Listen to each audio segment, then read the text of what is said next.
I'll start with the Pledge of Allegiance. I pledge allegiance to the flag of the United States of America and to the republic for which it stands, one nation, under God, indivisible, with liberty and justice for all. So again, we'd like to welcome everybody to the school board meeting tonight, our March 4th school board meeting. I'm starting the meeting off because, as customary, after the town meeting, we have to elect new officers to the board. So again, I'll do that. And first order of business, again, I think everybody knows the board members. We've not changed. So again, we welcome our board members back. Item 4 is the organization of the school board. So I would solicit a recommendation for the chair, election of the chairperson. I did want to volunteer to my colleagues that I am certainly willing to continue to serve in this capacity. I have had a couple of family issues that have required me to participate by phone, so, but I did want to indicate that I would be happy to serve if that's the board's pleasure. Thank you, Elizabeth. I would like to nominate Elizabeth Fitzgerald to be the chair of the school board for the upcoming year. I'll second that nomination. So we have a motion and a second. All those in favor? Aye. Say aye. Aye. Those opposed? We have none. Any discussion? Motion is passed. Thank you. Welcome back. All right, thanks. And I'm glad I don't have to move my chair. So I will move on to an election of the clerk. Do I have a nomination for a clerk position? Yeah, I'll nominate Bridget Burkhart to be clerk, please. I'll second that motion. Any discussion? All in favor? Absolutely. Aye. We'll welcome you back, Bridget, to the clerk role. Our next item is to designate a school board member to sign contracts on behalf of the district. I believe Brian is currently serving in that capacity. I'm happy to continue, yeah. Do we have a motion to nominate anyone for this role? I nominate Brian Minyard to continue to be the board member who signs contracts on behalf of the board. I'll second that. Any discussion? All in favor? Aye. Aye. Welcome back, Brian. Thanks. All right. Our next item is to review policy B1, which would be board members' conflict of interest. Policy B2, board member code of conduct, and guidelines on social media communications. I think everyone has those in their packet. So, yep, they're in your packet. Again, this is also customary to what we typically do. I think, again, it's worthy of a read-through on probably more than one occasion, particular to where there may be a conflict of interest, where there may be some social media recommendations, and again, we've worked on this over the years. And do we require an annual signature, David, on this? We do not. It's only unless we change that, but obviously I would recommend that we get a little back feed going here. I would recommend that we update it with our current board membership. We have Steve Wazowski still on the board member code of conduct, so I would recommend that we just get that updated and signed by our current members, and we'll do that.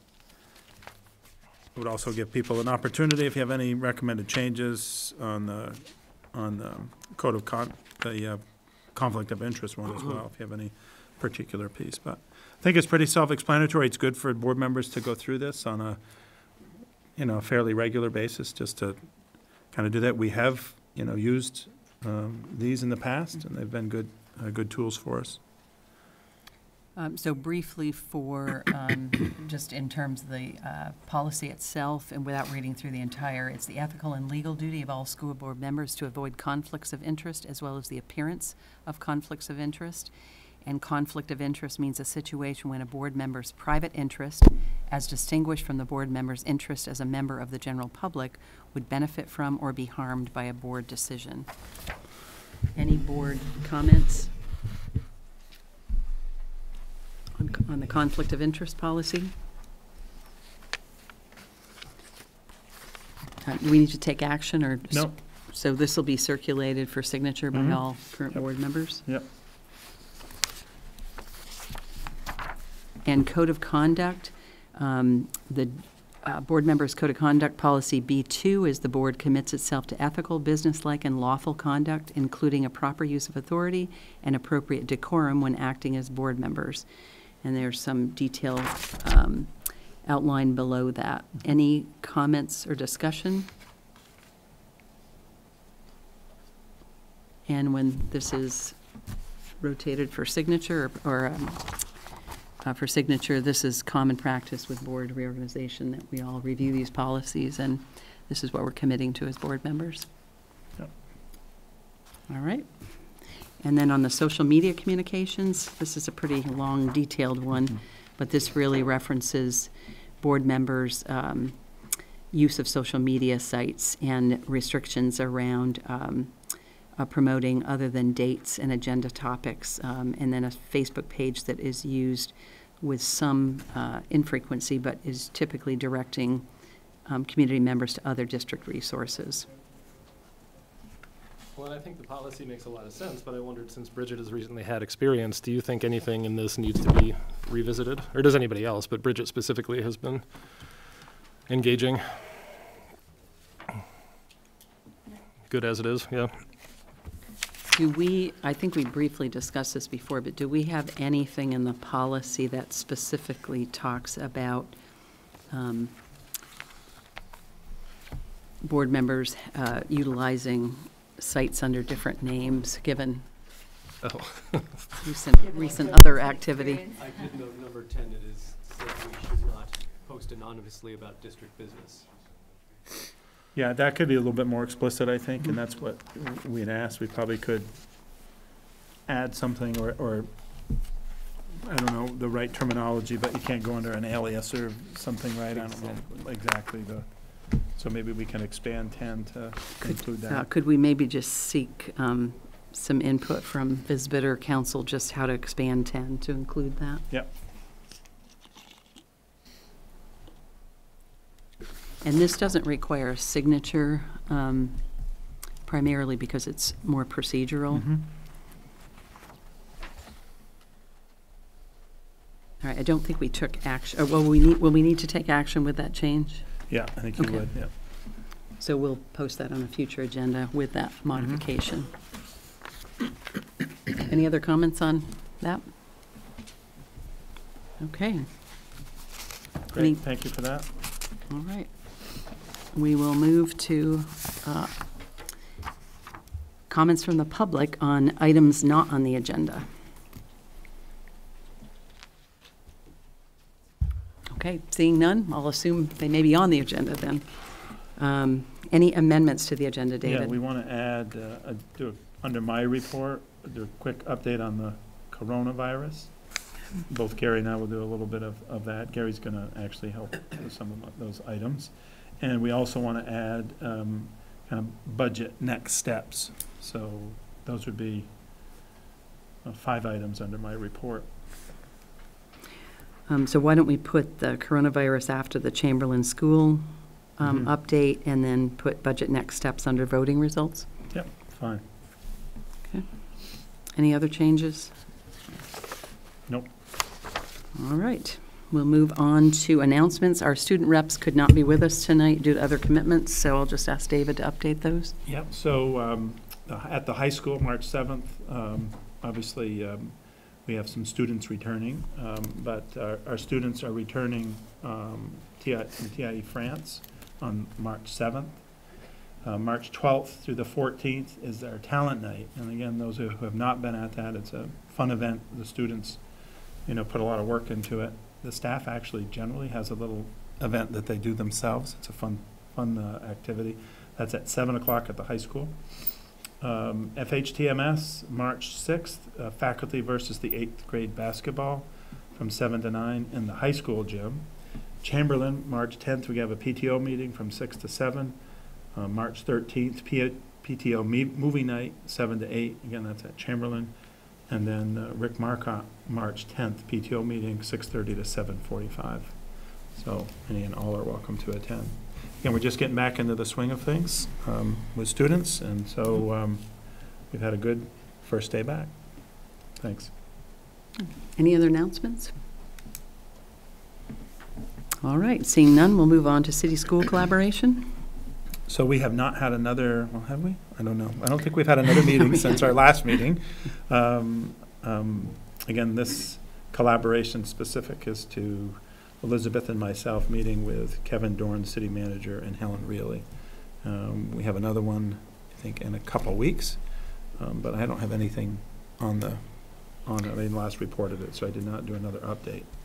Okay, the couple things I had are, one, I know the city is still looking for representation from the school Yes. on a domestic Yep. violence group. And I'm on that with, talking with Susie Merrick about some Okay. folks to represent that. I'm delinquent in getting back to Helen about that, so Okay. I'll So if we can just follow Yep, up on that. And then, do we have a next date for a steering committee meeting? I do not right now. I need to work with Kevin on that. Okay. Some of the things that we've talked about, of course, at the previous meetings was, looking at impact fees, related to increased growth. We've talked about some identification of space, for alternative schools into the future that might need to be available.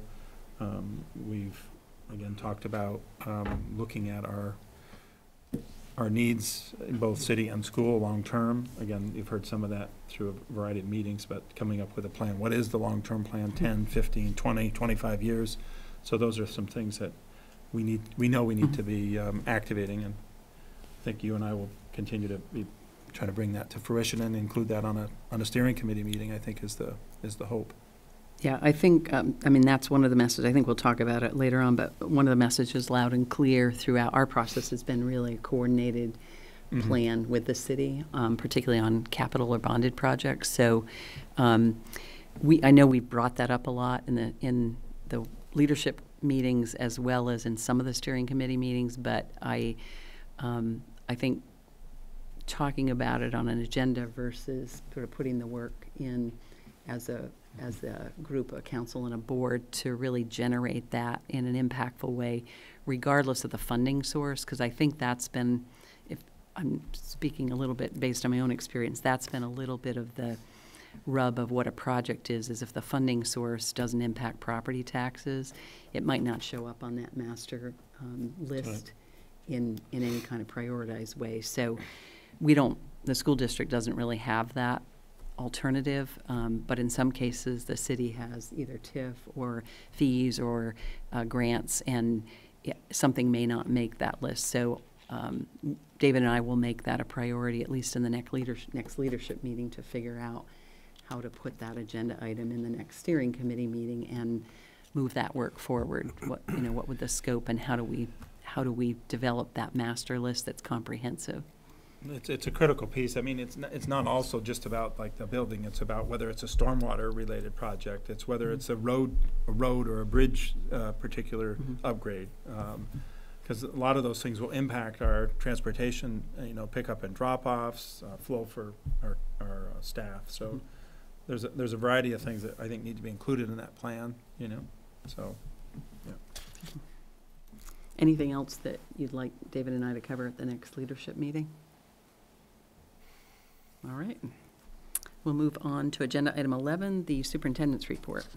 So I have, as you said earlier, we have several items here. So the first is, and I'm going to ask Gary to come up, and Gary will go over a little update. We've been doing this, and we'll have been including it on a regular basis, and we will continue to do so. Rick Marcotte, 180 Market Street build-out, the Chamberland noise mitigation related to the airport proximity. We're going to talk about Corona. We'll talk about the voting and then budget. So, Gary.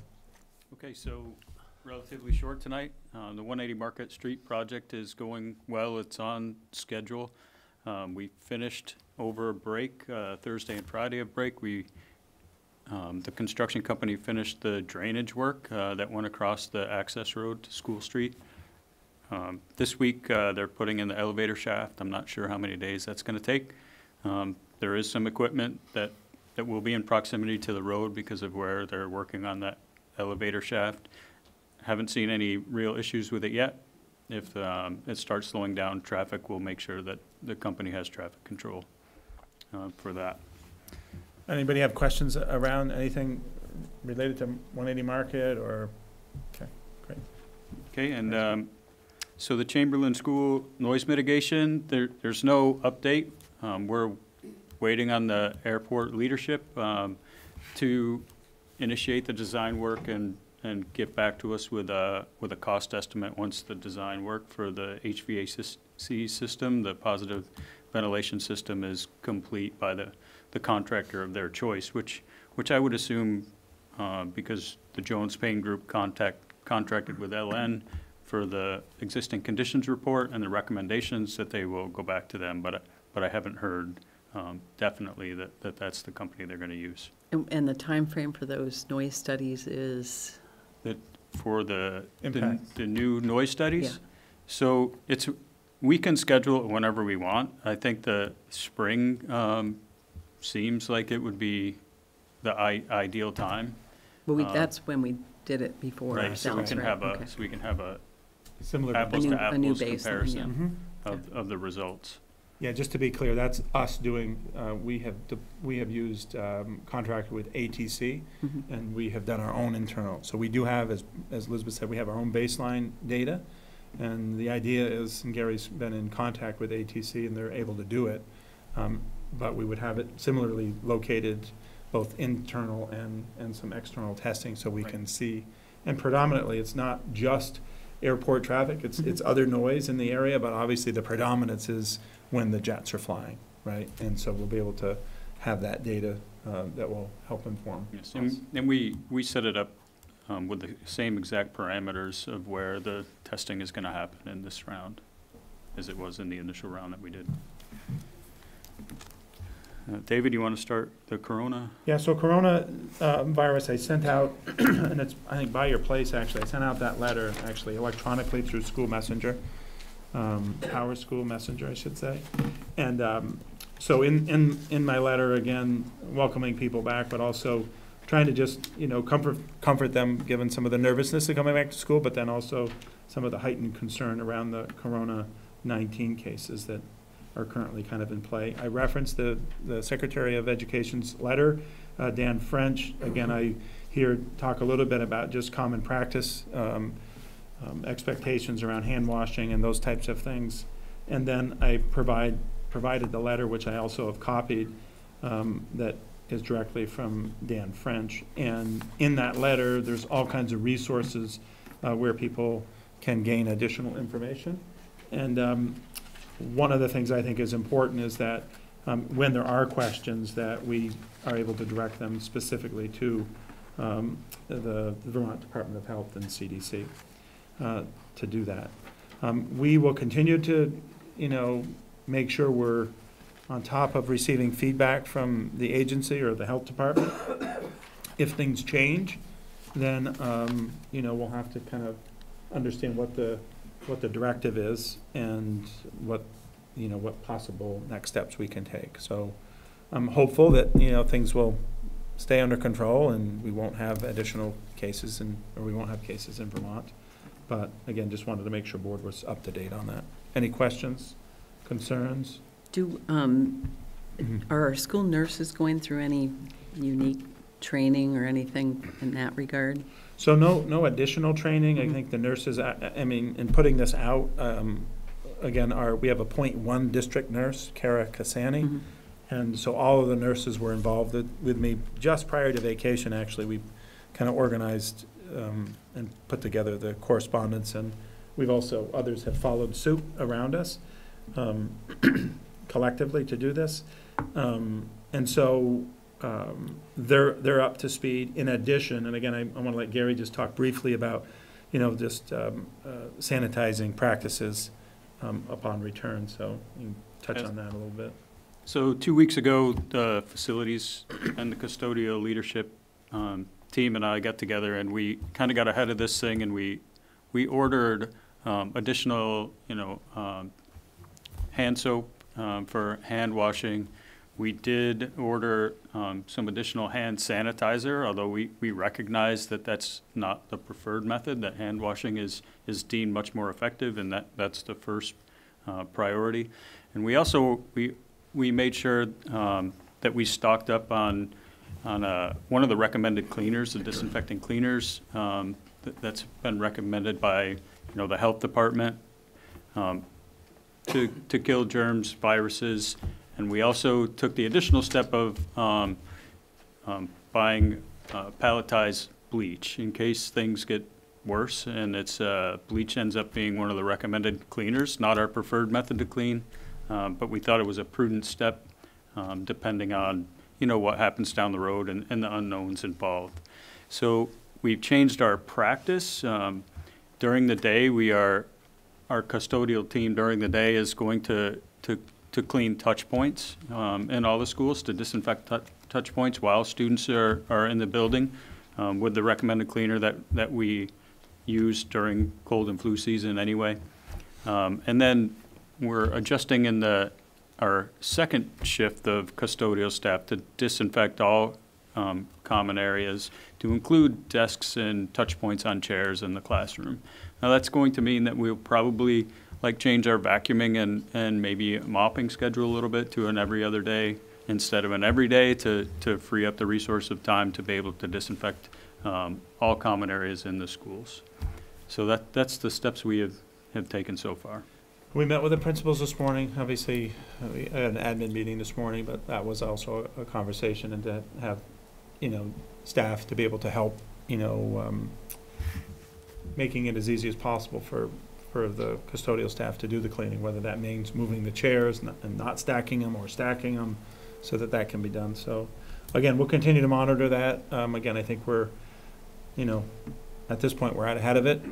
We'd like it to keep it that way. Thanks, Gary.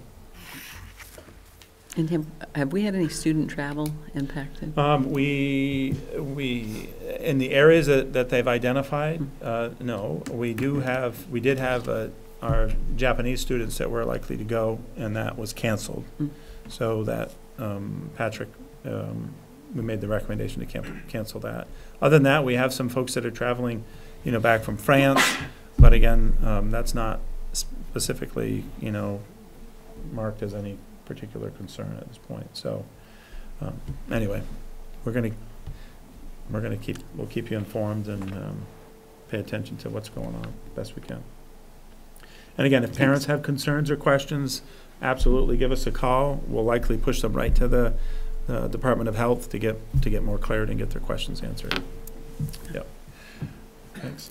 I think we're going to do. I would add that the same thing we're applying to our buses as well, our school buses. Are we on voting? Is that what you wanted to do, or do you want to go by? Yeah. Yeah, voting, I think. Yep. So by your place, I think I didn't make other copies, board, but I can make this available to the public too. But the voting outcomes from last night, and also I did provide kind of a background. This is a spreadsheet that I've had and just included all the past years. So again, obviously, you can see the outcome. We had certainly a banner outcome, as most towns and cities in Vermont, but also across the country. But our registered voters, 15,495, up from 14,813. So our increased total voter registration list. And then you see the yes and the no and the total.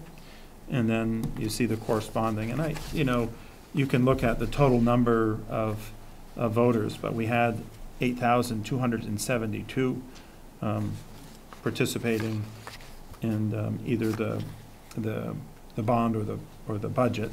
A little bit lower on the actual bond, a little bit tad higher on the budget as far as total number participating. As you know, it took a little bit longer last night because they ran out of ballots. They did not have enough electronic printed ballots, so they went to photocopied ones, and the photocopied ones have to be hand counted, and that's what took quite a while, somewhere around the time frame of 11:30 before things were solidified. And so that's where we are, obviously our bond, and we'll talk more about that in a bit under master planning. Under the budget, our budget, 3,561 yes, 4,711 no. And so we have, obviously there's, we're close, but we have some work to do. I did meet with administrators today. However, I did say that I would be meeting with the board and would seek some guidance. Now, one of the things that I think is important under the regulations, actually I have a copy of this, I can give that to you too.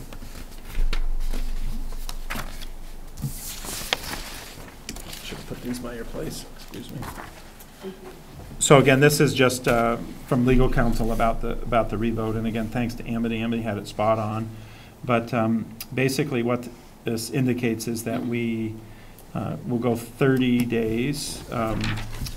Actually, I don't think I got the back side of it, but so we have to go 30 days from the last vote, and then we have to have the warning period. So now I just gave up my copy here. So our dates are April 2nd. April 2nd, yeah, thank you. Which means we then need to have, for the warning period, we need to get out there before, it's the 18th of March. So the 18th of March is an actual board meeting. So we have to have the warning out, which means we have to have it done before that. So I'm recommending that we come back on the 11th, which would be a special meeting next week, the 11th. And if we can then, I'll do the work to bring back a proposal. If you're satisfied, we would warn it for action. If that is not acceptable, you need additional time, then we could go to the 16th, which would be Monday, as a fallback if need be. So are you anticipating approval of a warning by 3/11? Well, no, not by 3. We would need to approve, yeah. So we have to have a warning out for the 18th. It has to be a publicly warned document. So we need to have approval from the board on the direction and the new budget before that. So yes, we need it before the 18th. So in other words, we have 1 week to figure out what we're going to put in for an alternate right. budget. That's 1 right. week. So next Wednesday. Yeah. Okay. So, yeah, I mean, I know you probably have provided some direction to the administrative team on, what your recommendations would be to the board. From a timing standpoint, it doesn't allow for much discussion from the board around what that revised budget would look like that would be warned for a vote on or before April 2nd. Yeah, and I'm proposing the 11th or the 16th. I think you could go the 17th too, but you're getting, it needs to be out and posted and warned. What's your expectation around, it may be a little premature if you can't answer this, but what would be the expectation on when the board would first see? Well, I think what we're trying to do, again, Amity, Gary, we're trying to, again, reach out. We met with the administrators today, indicated that we would be in touch with them individually around what areas they could see. So we'll be talking with them specifically about that. We have some things that Gary, Amity, and I have brainstormed around some things that maybe we can evaluate as well. So we would bring that back to you collectively. I would say, by Monday probably, to get it in your hands by Monday, so you'd have Monday, Tuesday, and then the discussion on Wednesday of the 11th. Again, these are all new proposed dates. Some of you I don't even know. I know some of you are not around. We'd have to have maybe a phone-in meeting, et cetera, for some. But that's kind of what I don't, right? So, and this isn't our choice just to make it tight like that. It's by statute. Yeah.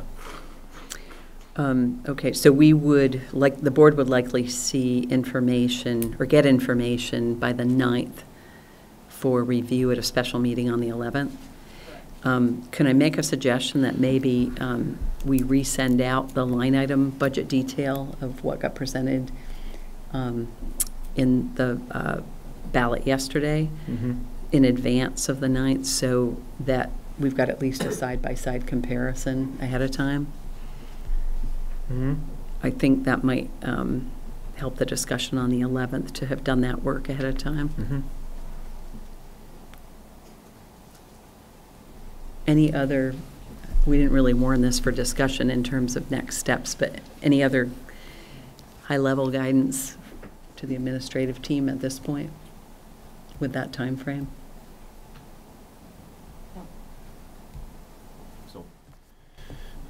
So we will need to get we should probably put we have the meeting on the 18th anyway. You're suggesting special meeting on the 11th, and you left the option open of the 16th? Yeah, I just think you may want, I don't, if it's not satisfactory to you, and there's discussion, then I think we want to reserve the right. It could be Monday or Tuesday, but, that makes us jump on the warning. So I think the 16th would be a better secondary backup. The warning would need to be signed by all board members in order for it to even get put out to the public. So it would really need to be probably Monday. before Tuesday that Yeah, it's so Monday signed, is so. kind of what we determined. I'm just thinking about having, that's one scheduled meeting, so practically speaking, I'm wondering if we shouldn't get a second meeting on the calendar just to give us the option of having further discussion if needed. I like that idea. Keep the 16th, you mean? Just assume the 16th? Oh, both, the Or- 11th yeah. and the 16th. I Yeah. guess my gut feeling is telling me to do both. Both, yeah. Yep, same here. And you can warn them both for action, but, yep, I would it's agree. fine. So we Okay. can do that. I'm throwing this out here, but I don't know. The what- 11th is fine with me. The 16th, I think both negotiation subcommittees that are active right now both have negotiations, but they should wrap up by 6:30. That's So right, yeah. if we had a regular 7 o'clock start time for that meeting, I think there would be ample time for us to finish those meetings and then move on to the budget. So the real downside, it's not a typical Wednesday meeting. Right, the 16th until- isn't. Right, or is the 11th is a The Wednesday? 11th Okay. is, it's not our typical. Not a scheduled, but But yeah. it is a Wednesday, and so, but we would want to get out to inform the public that we're having the meeting, and it would meet our warning requirements. And the 16th is absolutely right, it's kind of out of our typical pattern, but it has to be in order to meet Yeah. the I think given the obligation. tight time frame to meet statute, I think if we got more than both those, I For- think it's Okay, good. practical. Also, to clarify, just a majority of the board has to sign the document, not every Right, board not everyone. member. Okay. In case somebody has to be here by phone, so. Oh, good point.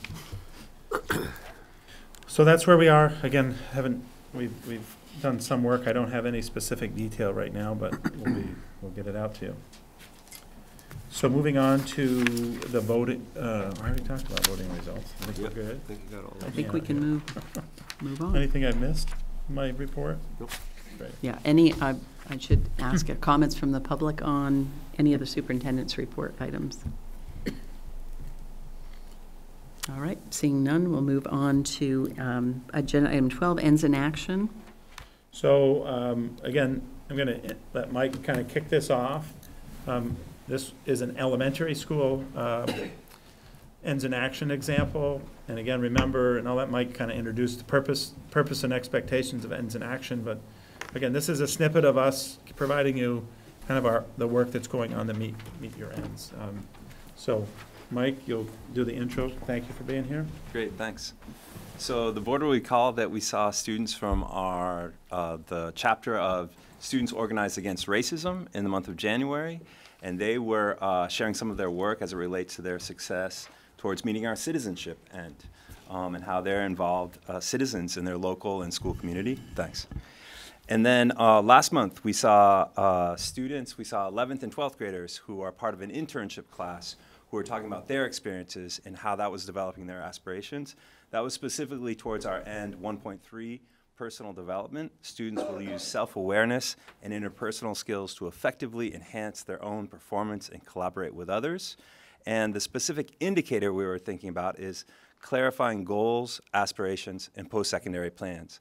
And the conversations with the students, I think, really saw that that learning opportunity was exemplifying that. And so tonight, I'm really excited to have two colleagues with me, Kristen Corsell and Bridget Kohalnik. And they're going to be talking about coding in grade 1 and even with kindergartners. And so because it's after their bedtime, they've put a lot of work into actually creating and editing video of these young students learning to code using a tool called Bbots. So I'll defer to them, and then so we'll watch their video. I just want to say that this, if you're keeping track of the ends that we're looking at here, this is about lifelong learning. And that end is described as students will demonstrate the ability, knowledge, and skills to adapt and succeed. And this specific indicator is solving problems and making decisions based on knowledge, thoughtful debate, and reason. And I think we're going to see these young students really exemplify that. So I want to turn it over to my colleagues. We'll watch the video together. Again, too late for the actual students to be here with us tonight. And then make my colleagues available for your questions. Thanks, Mike. So I just want to reintroduce myself. I'm Kristen Corsell. I'm a technology integration specialist for our district, and I work in the elementary schools. And I'm Bridget Kohalnik, and I teach first grade at Rick Marcotte Central School. I'm in my second year of a K-1 loop, so that means that most of my students I've had for kindergarten and first grade. So the work that you're going to see tonight is really a culmination of 2 years of work. And we're excited to be able to showcase these ends in action for you tonight. Just a quick little background on how the inspiration for using Bbots in the classroom began. In 2016, Bridget came to me and told me about a course that she heard about called Create, Make, and Learn.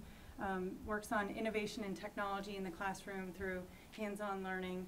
And she was really excited about that. And at the same time, or the beginning of the school year, I was awarded the Ted Manazar School Board Award, so that provided some funds for our ideas to come together and get an initial set of Bbots, which you'll see in the video, and we have here for you.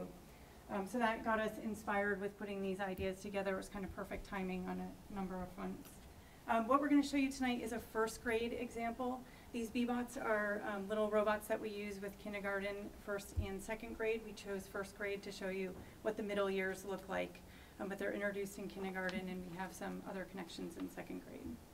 So a Bbot is a small robot. We have some to show you, to pass around, that's designed especially for young learners. It's called a Bbot because it looks like a little bumblebee. And on the back of the Bbot, there are buttons that the kids use to code and tell the bot how to move on, usually on a grid or a piece of paper or whatever. So tonight, we're going to show you a video that Kristen and I put together that will show you kids using, in my first grade, using problem solving and using the Bbots to, and through collaboration and decision making. They're doing a variety of different activities. You'll see these young learners using elementary coding skills to spell words, to draw designs, and to make their bots move on a grid. Through experimentation with Bbots, children build skills in sequencing, in counting, and in logical thinking. These are transferable skills and are essential for success in all academic areas. And you'll see examples of how kids are using literacy, and they're using math as well. Bbots provide a fun, hands-on way for students to explore coding while working towards our district ends. And I'm going to turn this over to my first graders, and they can show you the things that we've been doing in our classroom with Bbots for the last 2 years. I want to let you know that some of the volume is, some of the kids might be really hard to hear, so we've added captions so that you can see actual, the ones that are in quotes are the actual words that the kids are saying, or else we've just put a little explanation at the bottom so that you can see what's happening.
So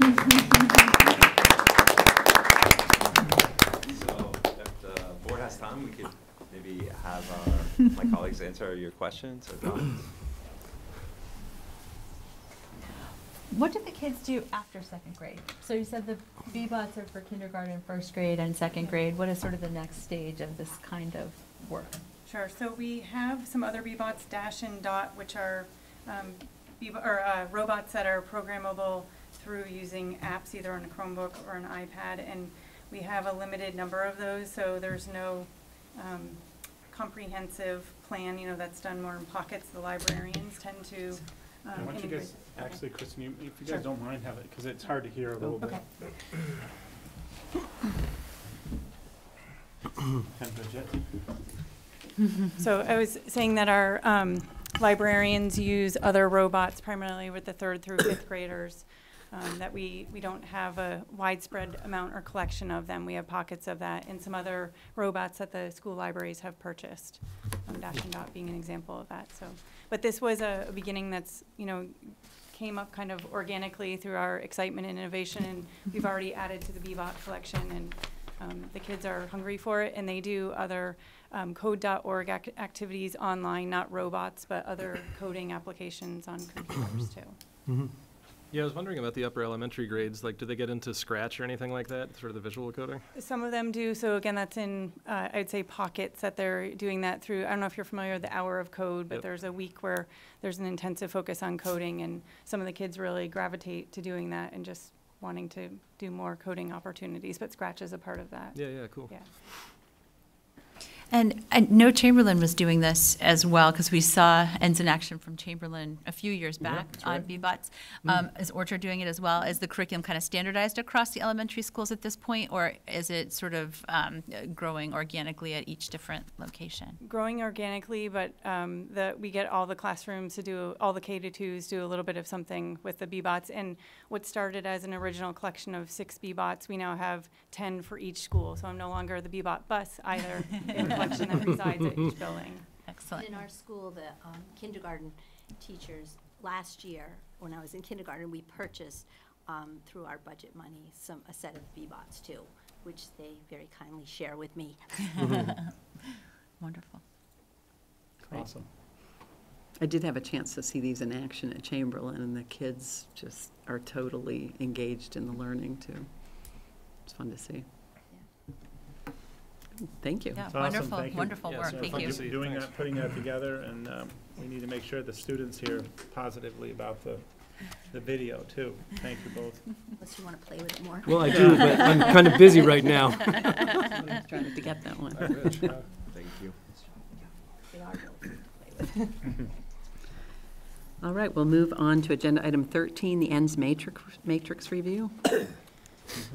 So, I want to also, under 12, we had the ends in action, and you had the longitudinal data Oh, tool. yeah, That sorry. really should have dumped down into the ends matrix, Okay. longitudinal data tool. So Mike's here to give you, again, our expectation here, again, both on ends in action and then the ends metrics and longitudinal data tools, to give you a little bit of a dipstick on where we are with the work that Mike has been doing to provide you with more related evidence to the outcomes of our ends. So thanks, Mike, for being here.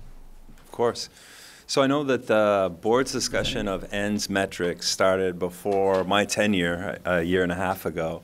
So I wanted to share some work that we've been focusing on to try to do a better job of actually seeing how our students are doing across all 4 ends. So as we know, we've relied heavily on our Smarter Balance scores. These are point-in-time assessments, but they're statewide assessments.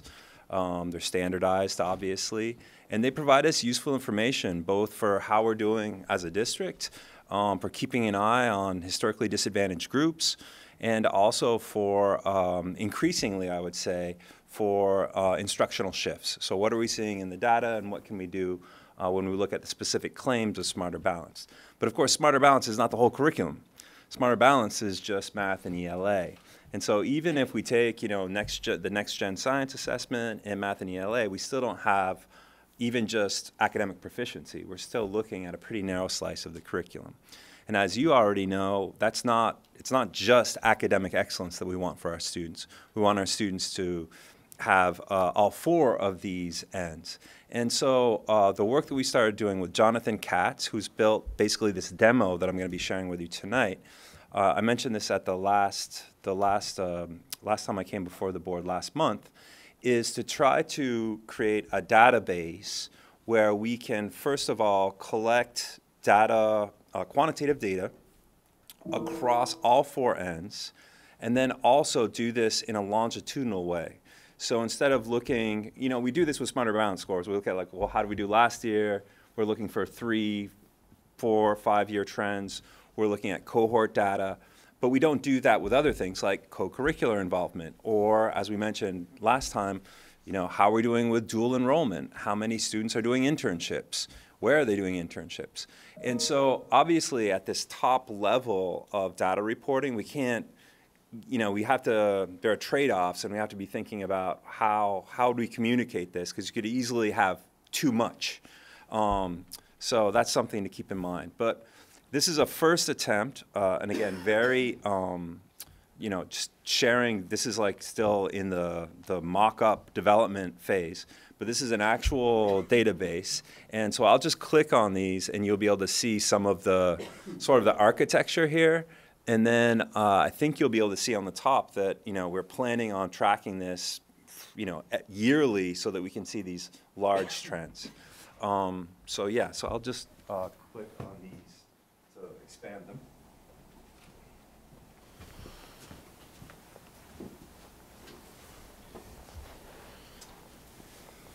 So actually, I'll start with academic proficiency, if that's okay. And so, there are some of the measures that you would expect to see here. I'm looking for my status bar on the bottom so I can slide over. There we are. And so these are, actually the screen is not cooperating, the monitor is not mirroring very well. But if we look at the academic proficiency, what we can see here is, we have ACT scores that we administer in grade 11 every year. We have advanced placement scores. And so we can look at these standardized scores in different discipline areas to get a fuller view of how our students are doing academically across the curriculum. And so, we get a report from the College Board every year. We look at it, but this will be the first time where we can start to track that longitudinally and look for trends going up or down across these different areas. So grade 10, all grade 10 students do the pre-ACT, all grade 11 students do the PSAT, and then of course we have the Smarter Balanced assessments, grades 3 through 9. So here in academic proficiency, the idea is to use some of these other standardized measures to get a fuller view of how our students are doing academically. I should also say that we've been doing a lot of work on our local comprehensive assessment system with proficiency-based learning. And so that will also come into play here, mostly in the area of transferable skills. When we're thinking about most of our local assessments, the idea here is probably not for ends reporting, but instructional purposes. So what are we seeing in the data? What do we need to change in our instruction and curriculum? So I just want to make that distinction. This is like top-level data as opposed to local comprehensive assessments, our summative assessments, common assessments, and the formative assessments that we're trying to really, where we're trying to give our students lots of practice opportunities to achieve mastery. The purpose of those assessments is more instruction instead of sort of top-level reporting out how are we doing as a district. So an example of that is, as you know, we have our student learning expectations. Those are graduation proficiencies that are the transferable skills. And I've presented to the board about transferable skills before. We're talking about 21st century skills. Of course, 21st century is already 20% over, but that's, we think it's time to be teaching those. And you can see the poster just to the right of the smartboard screen here is an example of those same skills written as who am I questions. So the actual language is like informed integrative thinker, and clear and effective communication is the skill. but written in kid-friendly language, it's who am I as a communicator, who am I as a citizen, who am I as a thinker, as a learner, et cetera. So, so my point is that for our hope here is to have, for the first time, you see at the top, clear and effective communication, creative and practical problem solving, informed integrative thinking, and self-direction. And so the idea here is to maybe take a dipstick in grade 8 and grade 11 with this local assessment data to see how are students doing with these transferable skills. These skills that employers have told us are really, really important, especially in an age where we anticipate our students will have several careers over the course of their lifetime. So, so that's the purpose of, again, trying to get at this fuller picture. And when we're talking about transferable skills, it's transferable from school to career, or from career to career, but also across discipline areas, right? And so we have, and this has been some of the hard work in the area of proficiency, we have common scales, rubrics, that's with the same language. So when your communication is being assessed in Spanish class, you will see the same rubric again when you go into social studies class. And so this idea of common, shared, school-wide, even district-wide criteria for now 612 for these key skills, we really hope is going to get students thinking about, yeah, how am I doing in developing my communication skills? How am I doing developing my problem-solving skills? And of course, those have always been embedded in the traditional disciplines, but we've always it's always been sort of a side endeavor. And here we're really trying to lean into this 21st century learning and say, okay, these are the skills that we think will really serve you well, no matter how volatile, you know, the workplace is in the years to come. So we're just getting in place in using Power School, the means to, and I mentioned this to the school board at the end of last year, I think, the means to actually vacuum up scores across different discipline areas to see our students showing proficiency in communication, our students showing proficiency in problem solving. So these transferable skills, we think, are a good indication of disposition for lifelong learning. When it comes to personal development, you know, this is an area where it's always felt very subjective. Like, how do we know if somebody's growing, you know, on a personal level? And at the same time, we have a lot of new research, the brain research or Angela Duckworth's research, that's showing that non-cognitive or metacognitive skills are actually key predictors of academic success. So, and that could be social belonging, that could be executive function. And so a lot of our trauma-informed work with teachers is trying to address these same things. So when we look at co-curricular activities, we're looking at engagement with the school community.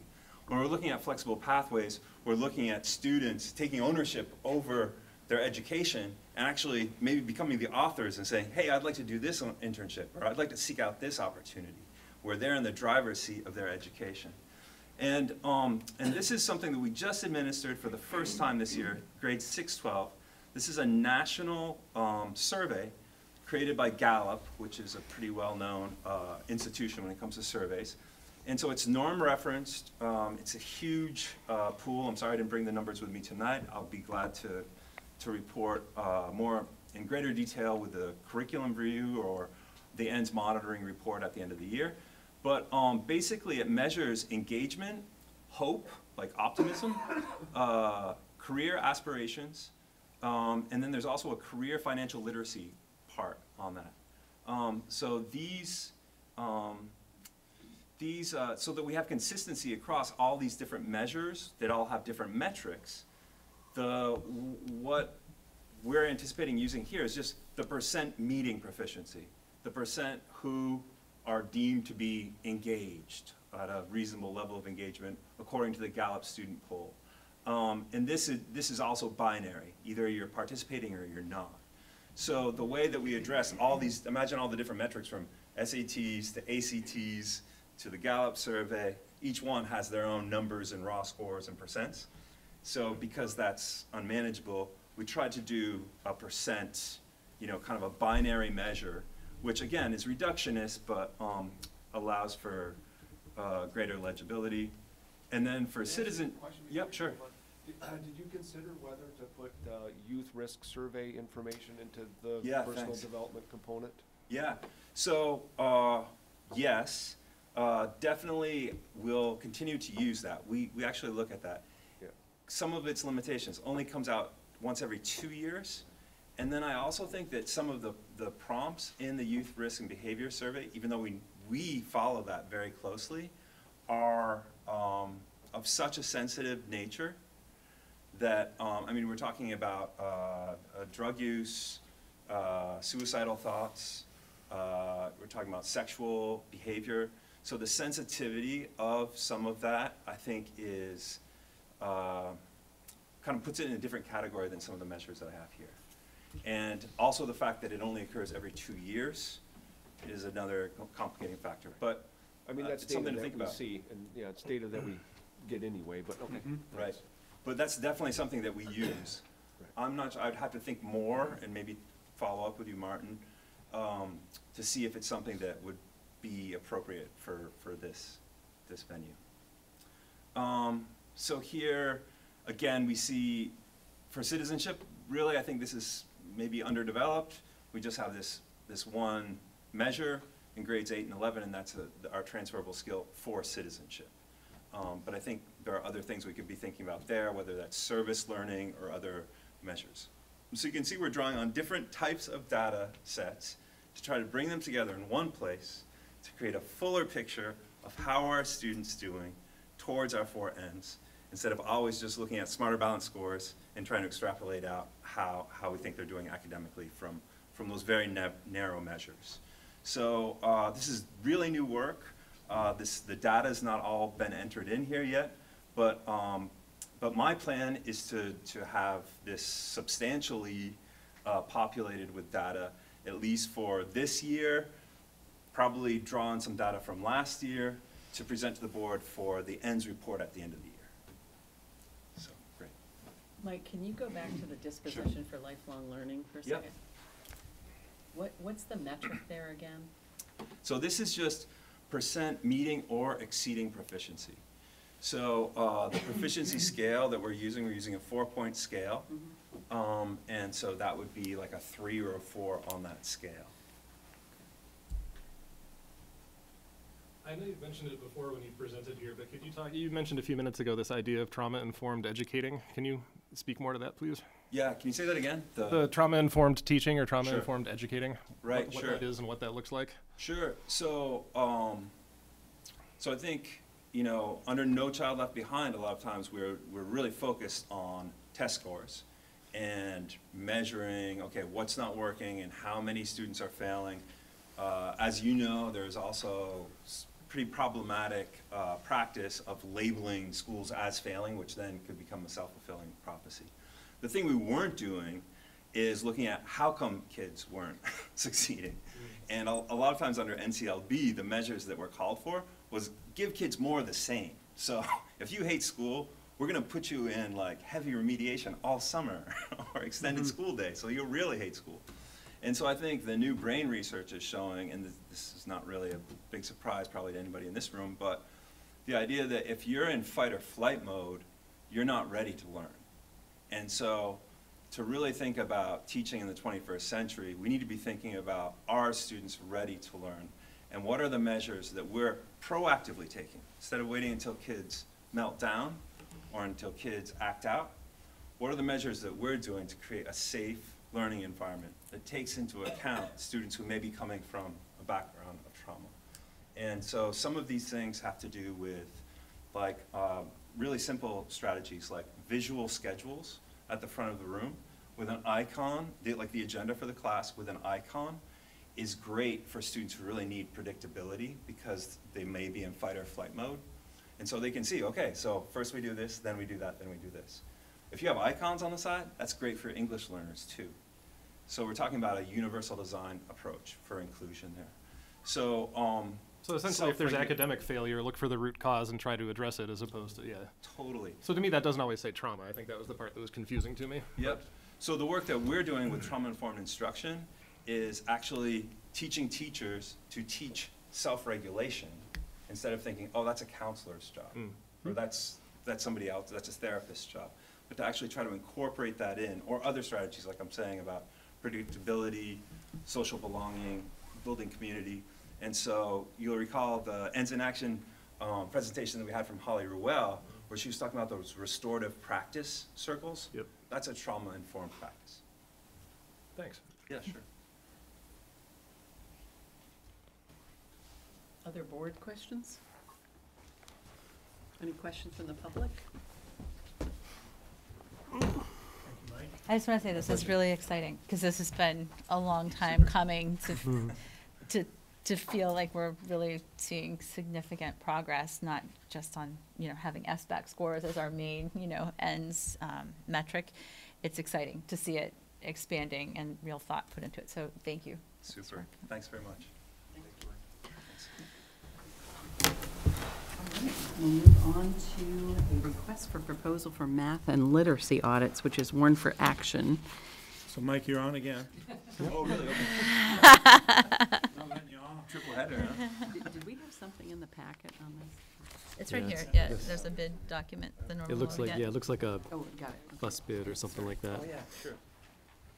So, so this is pretty straightforward. We put out, some of you know that, there's sort of perennial questions that come up from the community around articulation in math, especially as our students move from the middle school to the high school.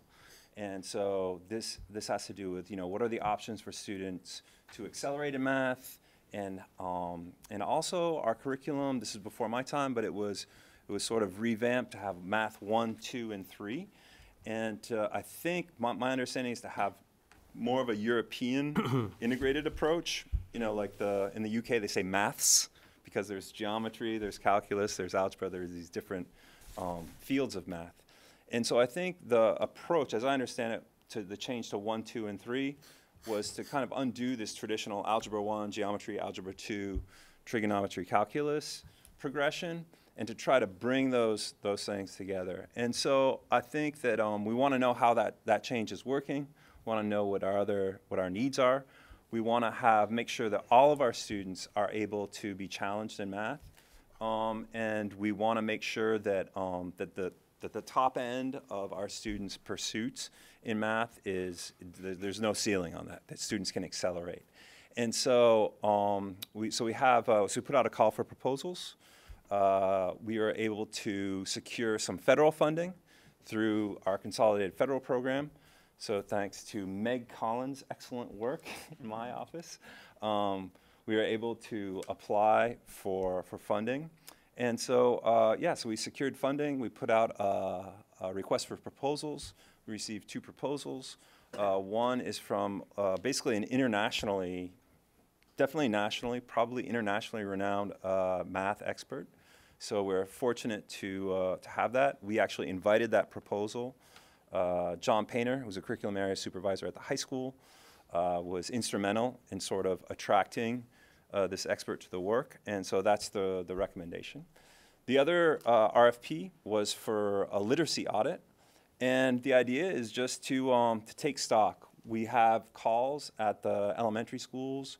I've been working closely with our coaches and our literacy interventionists to try to really take the common assessments that we have in literacy and to try to make them really purposeful, because sometimes teachers feel like we've got a lot of assessments, and what do we do with all that information? And so we're really trying to, so that's one concern that we have. Another is that if you walk through our elementary schools, you may see different alphabets on the wall.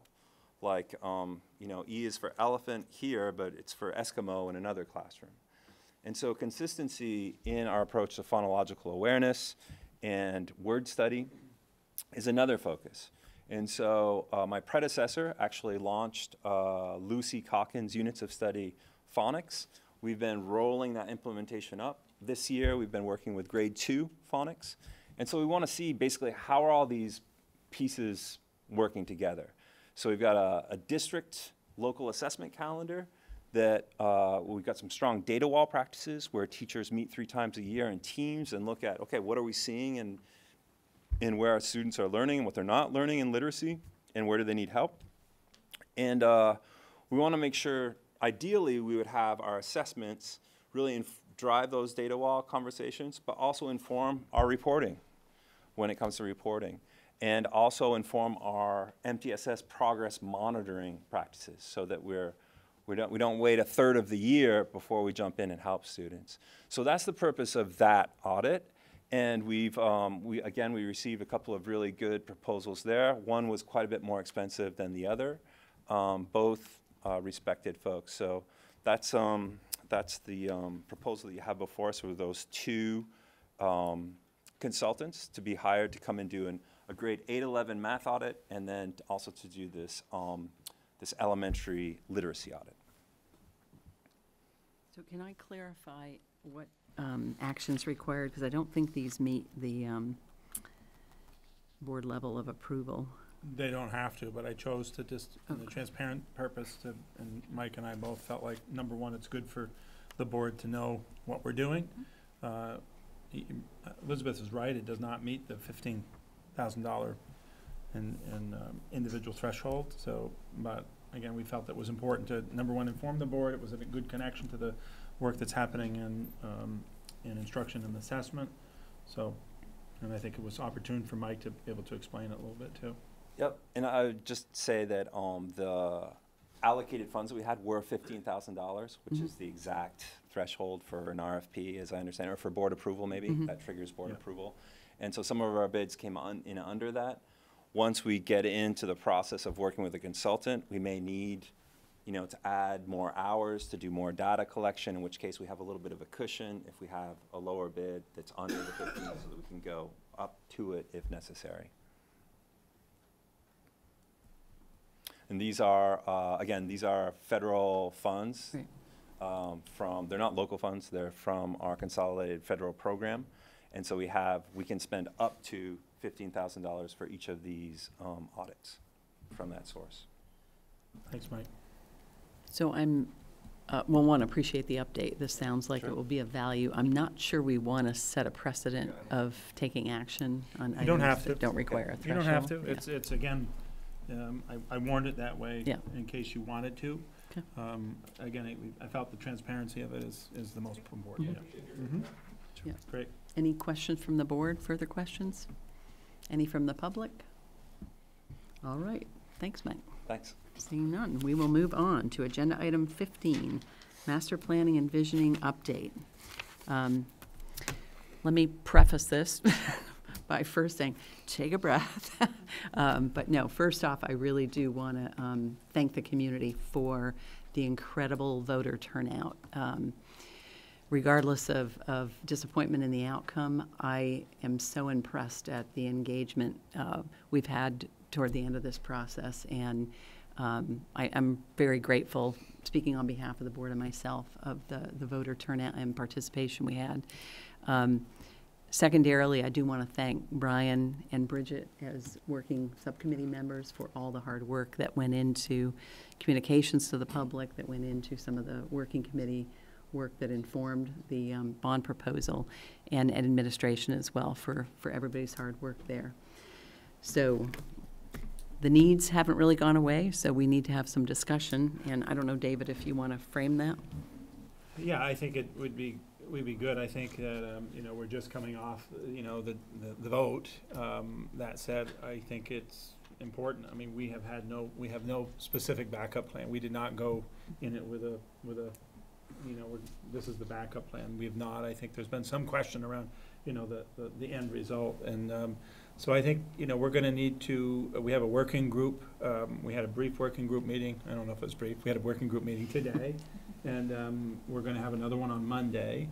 We think it's critical that you folks have the opportunity to weigh in and provide some reflection as a whole group, and be able to make a decision. But we really have done nothing, outside of, taking input from how we can continue to engage and answer questions in a more effective way, how we can help people to be informed about where we are and where we need to go, and to ensure that we're, our schools are reliable and ready and lower risk. So I think, those are some of the pieces that I think we need to hear more about.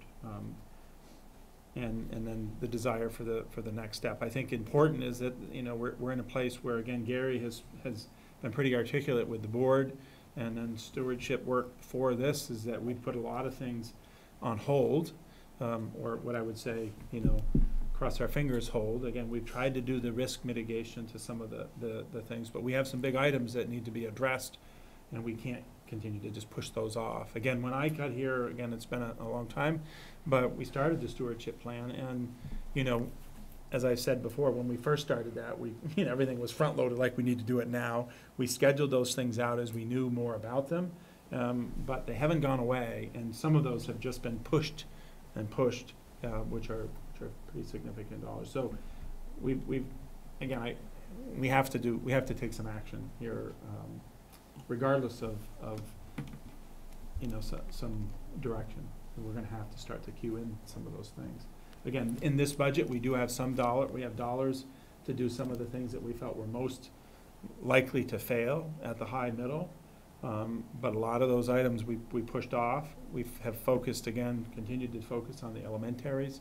But we're going to have to, obviously, the next round is going to really have to focus on some more specific things as we go forward, depending upon the direction.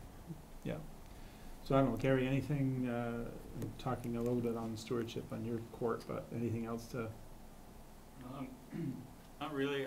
There are some higher risk items that we think we have mitigated through our preventative maintenance that to carry them until we have to replace them, but that is on the near-term horizon to do some major work at the high school and middle school around systems and roofing and drainage and sewage, those kind of things. So one other thing I just wanted to add, David, is a lot of the discussion today at working group was about, you know, we obviously have feedback in terms of a vote, in terms of the community doesn't support, you know, the bond proposal as it was proposed. And I feel like we've had a lot of feedback on concerns about cost and affordability. But we need to determine a process for really getting constructive feedback about what the community would support in terms of, you know, what items are priority, how real constructive feedback about what was objectionable about the proposal itself beyond the cost, and really how do we effectively gather that feedback and put that into the next proposal, because as David pointed out, there has to be a next proposal, and we've said that all the way along, and so we've talked some about that, but we really need to formulate that process, and we really need to put that in place quickly to really get that going, both to take advantage of the engagement that we have right now, but also just in terms of all the things that we said throughout the process about costs going up for construction, potential changes, negative changes in interest rates, those kinds of things, if we're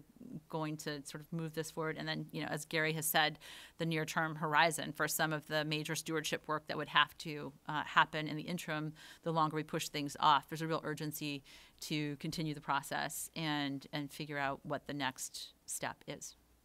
Did the working committee have any specific suggestion? I realize it's pretty fresh, but any specific suggestions on process and kind of timing of that at all? Not really. I think the big thing was to, you know, I think we wanted to be able to get out and like we've been doing, is trying to, you know, through public meetings and listening and coffees and whatever we have been able to do, one-on-ones, to do more of that, but to understand more clearly, you know, from the community, again, at large, around where do we go from here? What rather than a yes or a no, what is more within the perspective of the community and what they would think is the next step and why. I think that was a big part of, you know, in continuing to engage and collecting information from the community. And again, tonight may be a portion of that. I don't know.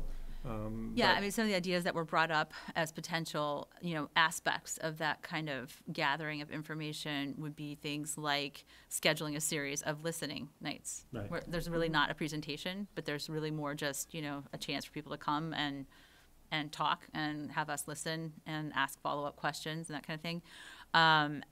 Another potential item is a survey, that could be drafted and circulated, a short survey so that it doesn't get too complex to understand, what the thought process is or what the data really means.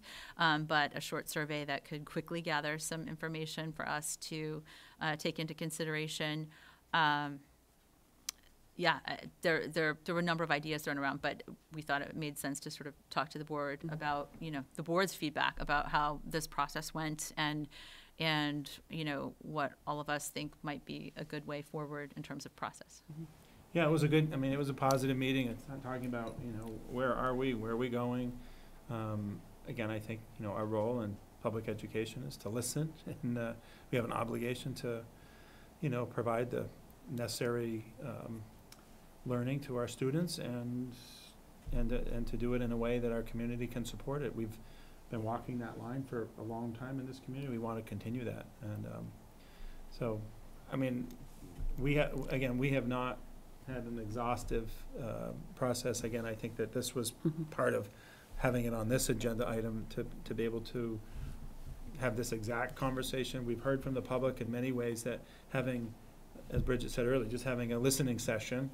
We kind of had that. We made some alterations to our last board meeting where we really, I think it was the last one, where we just allowed for a lot of questions to come forward. And I think people were generally pleased with that opportunity.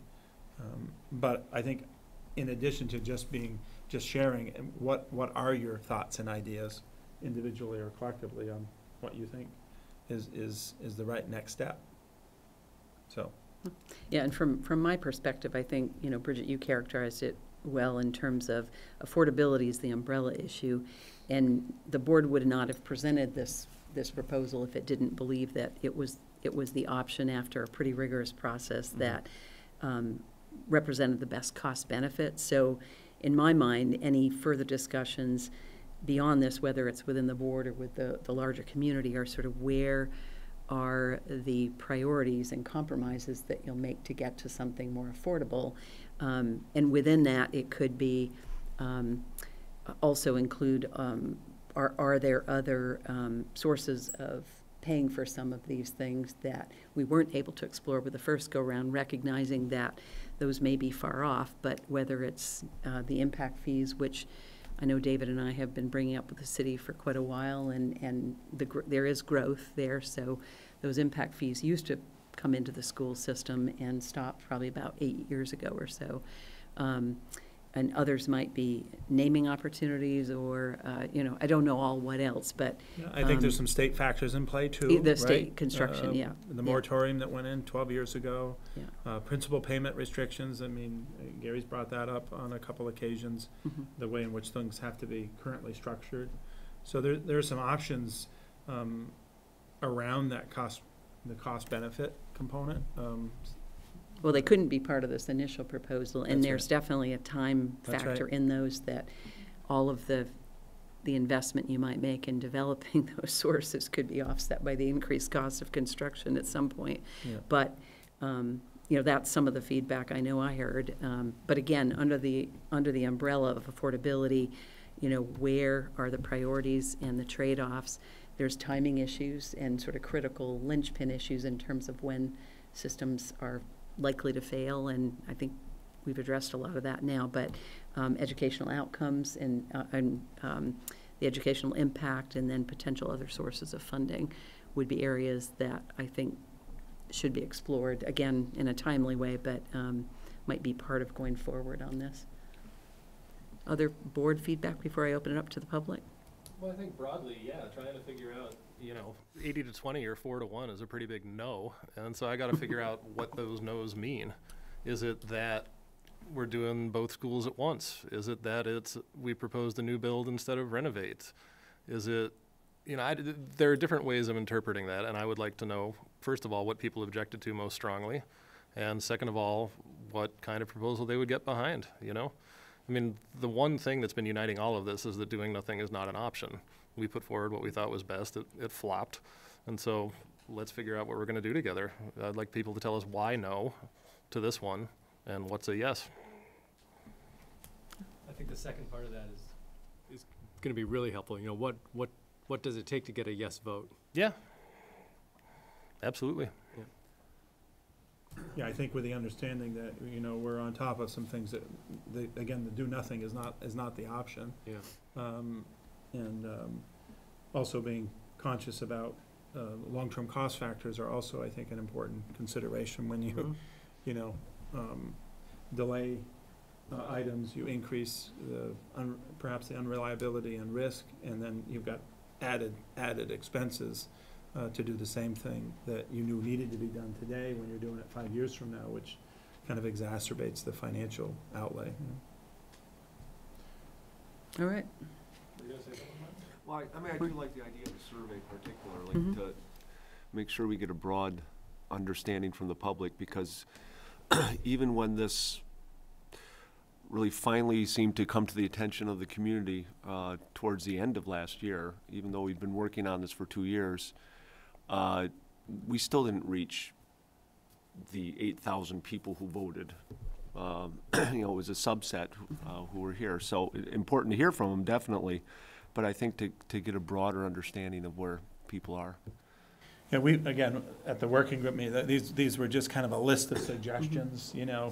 Again, I think that helped, at least our thinking was to help have this conversation. There may be other things that are arrived at through conversation tonight, or what we hear from folks in the public, or what we'll hear after this meeting, for those that are watching live or watching recorded, whichever. Are we live? Yes, we're live too. Thank you, Richard. All right, let me open it to the public, and I would ask, just so we can catch people's questions or comments on tape, if you could come up to the table, and if there's a lot of people that want to talk, if you just kind of stagger the chairs and we can move the mic accordingly. That would be great. If they want, maybe you don't. Yes, sir. Come up, you said? Would you mind? Yep, thanks, just so everybody can hear you on the tape. We have to state our name for the record. That would be great. Good evening. My name is John Stern. You talked with my wife several weeks ago. I got to watch that recorded. She's here in the audience as well, Christy Stern. I am the director for Citizens for an Affordable South Burlington. We led an opposition to this vote. I want to say I appreciate the reflective statements that I'm hearing tonight from each of you. I think there's a lot of learning we have to do together, and we're looking forward to the dialogue.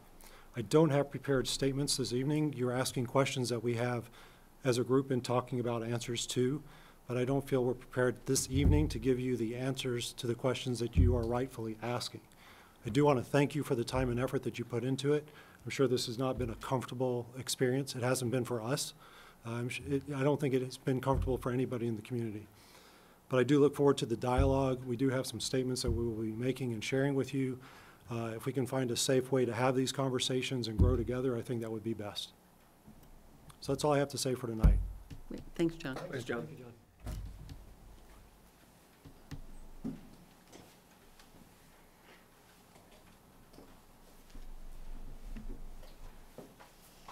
So, Jerry Silverstein.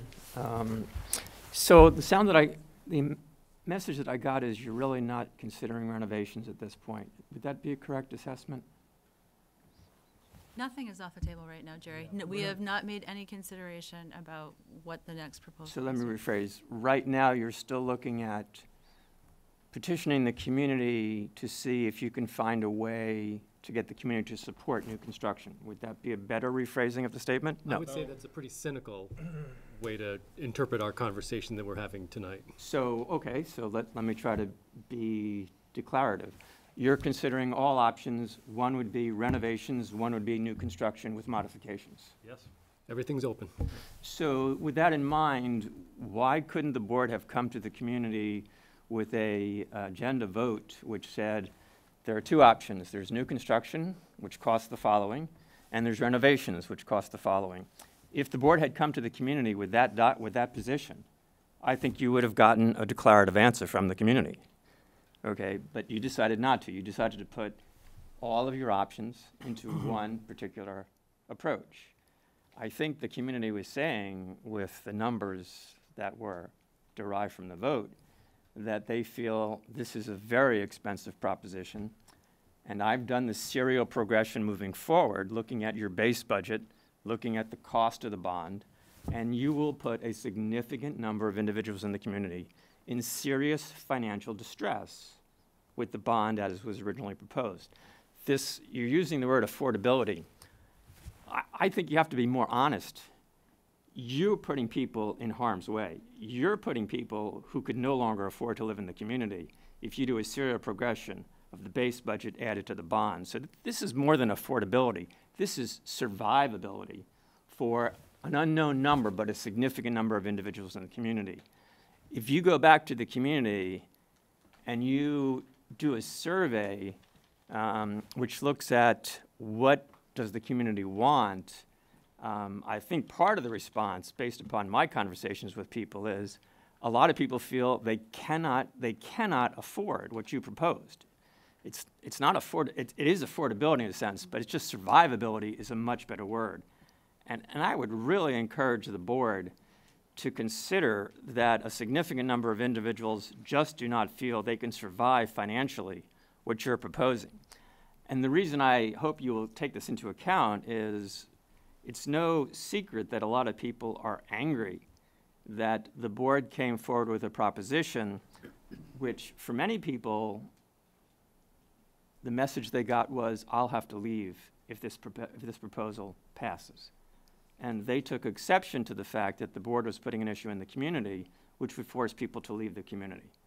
And if you don't believe that's a possibility, I would encourage you to do exactly what I did, which was to take the 10-year average of spending and the 10-year average of the tax rate, move it forward serially over a 30-year period, add it to the cost of the bond, and you will see how the numbers rocket away from that $5,600 cap, which the state imposes to say, this is how much money we will give and not $1 more.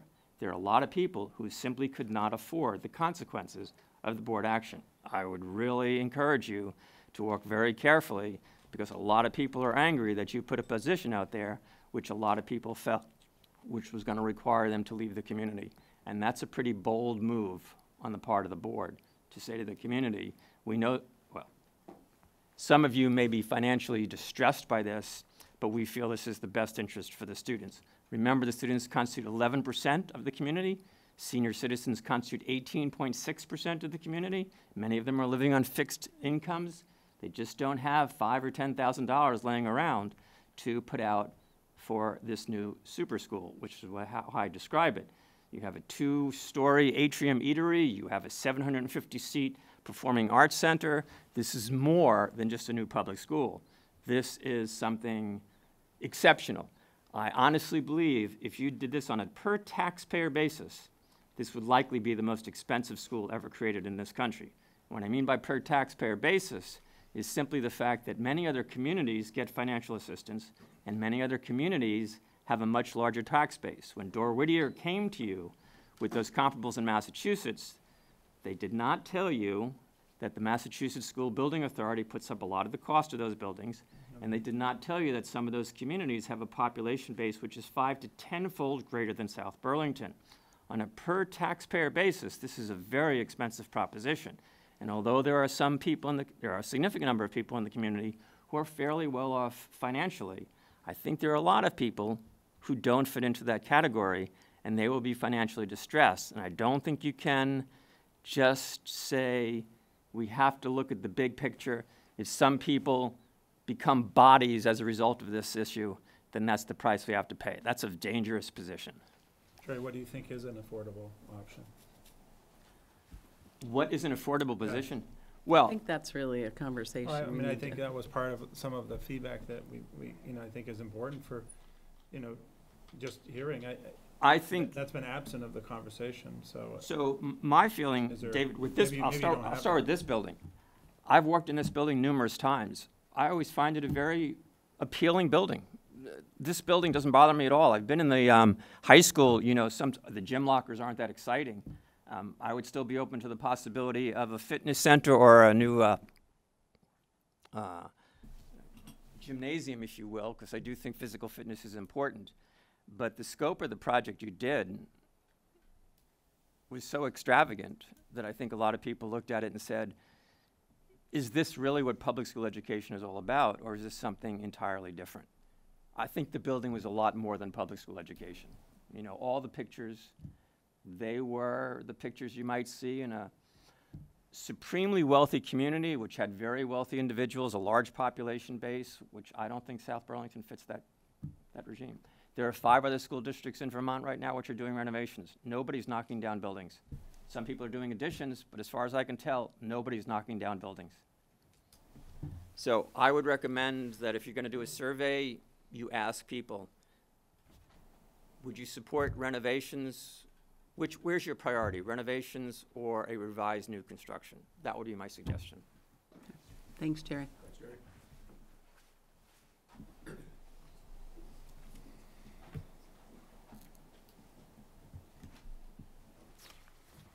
Hi, I'm Christy Stern.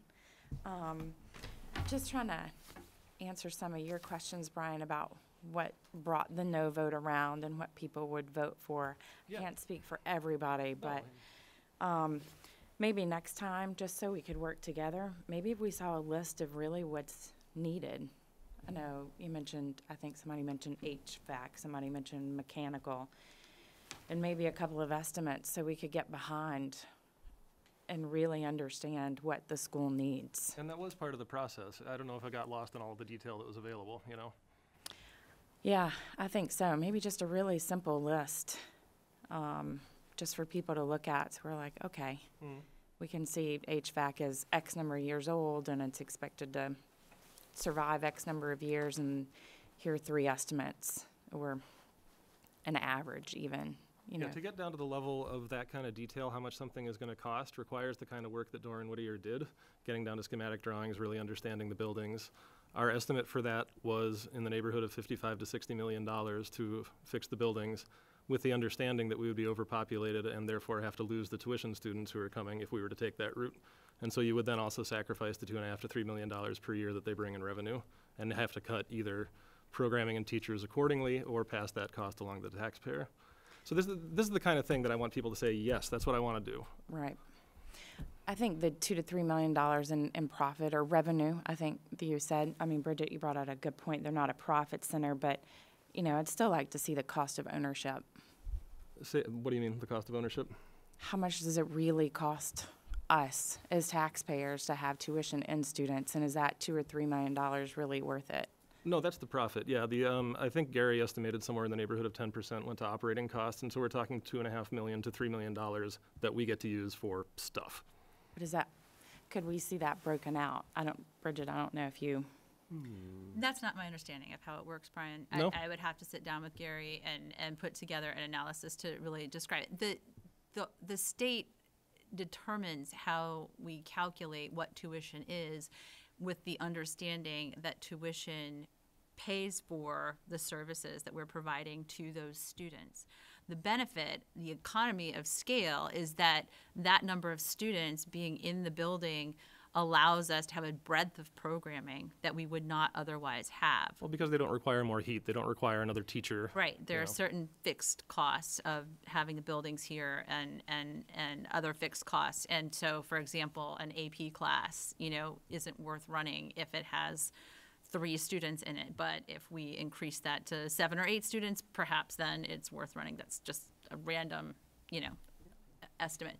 But this tuition students is very complicated. It can't be simplified that directly in a 5-minute discussion, because we've been through this before. We went through this back in 2017 when we were struggling to pass the budget in 2017. We went through that in pretty great detail, and they are not a source of profit, but they are a source of breadth of programming because of the additional scale that they bring to us.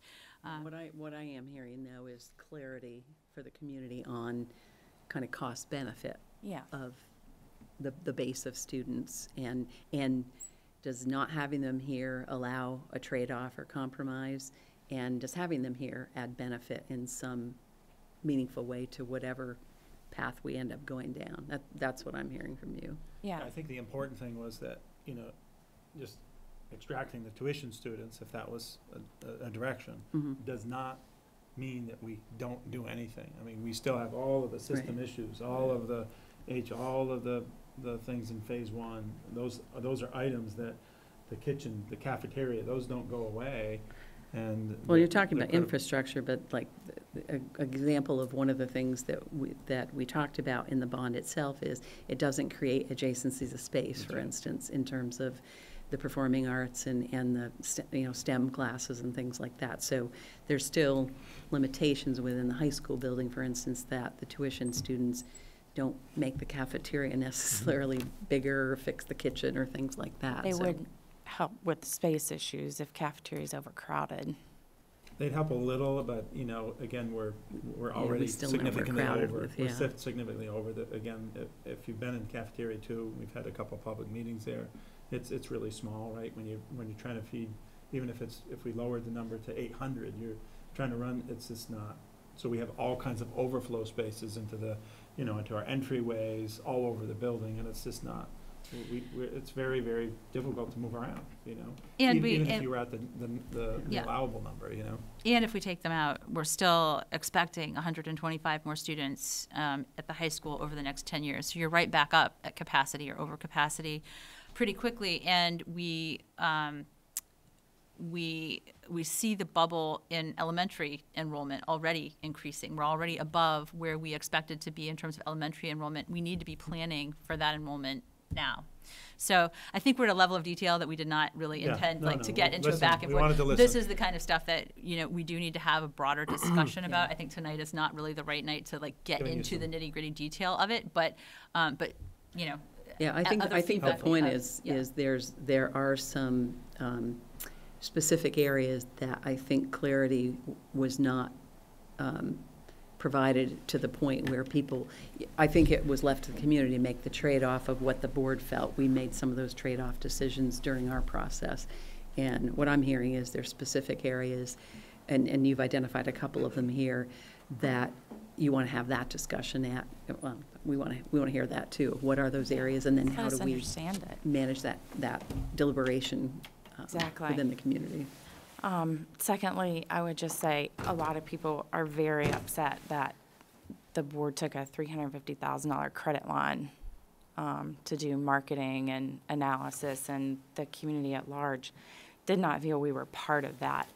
And I don't know, I don't proclaim to know the law or the legalities behind how you can do that without voter input, but honestly, I would have rather seen that $350,000 go towards, I've seen tile that's not repaired in the school, and some of those pictures were shown as the school needed to be rebuilt because there was broken tile.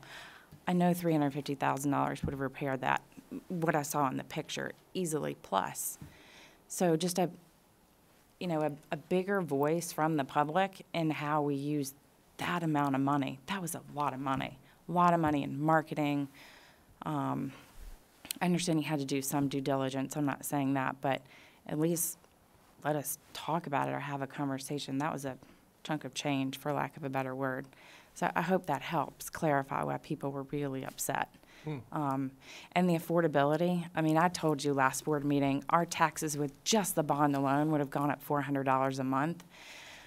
There are people on fixed incomes that literally they would have had to leave. And I think when people get threatened and they can't afford to live here anymore and they've worked their whole lives to live here, it's so unsettling because suddenly everything you worked for is flipped upside down and you've got to scramble.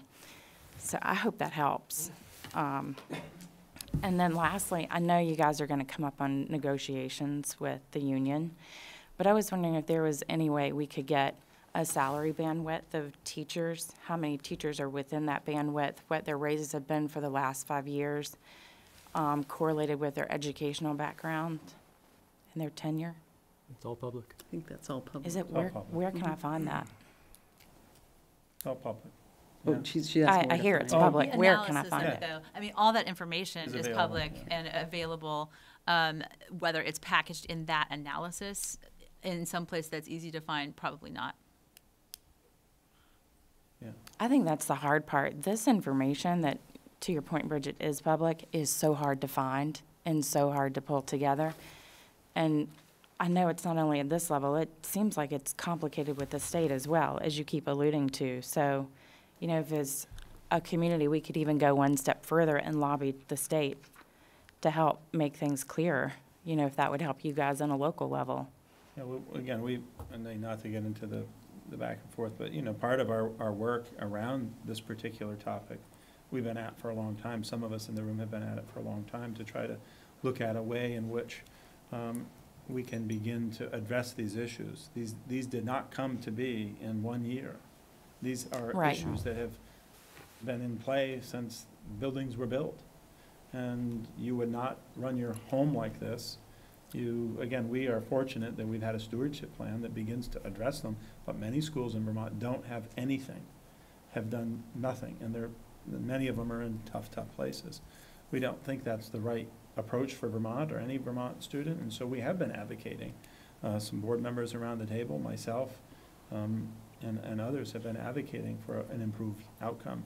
And we also think a simplified approach is one that's needed too, because just like you get into the tuition conversation that was in there, you know, part of our budget then rolls out to an announced tuition rate that factors those things in. But, you know, the calculations, how you get there, I think, and a lot of people, again, I had one the other day, like, they said, I don't understand why the home value cost is part of why, you know, your budget went up 4%. Because homes are selling higher, you know, or over their appraised value by so much, and desirability. Why does that attribute to 4%? But that's part of that common level appraisal is part of what determines that tax rate. And so people are, you know, it's baffling to people, you know. And again, part of that, our calling is to try to help with that. And we've been working at it. I guess my last point is, don't be afraid to let us help. I mean, there are a lot of us that want to help. We're not here to make life hard, but, you know, if that means maybe adding a few more seats on the board so you get more voices. I work with a lot of companies, a lot of boards, a lot of C-suite. I've never seen 6 people agree all the time like you guys agree. So maybe just to get some more minds around the table, just to get some different ideas and maybe more representation within the community.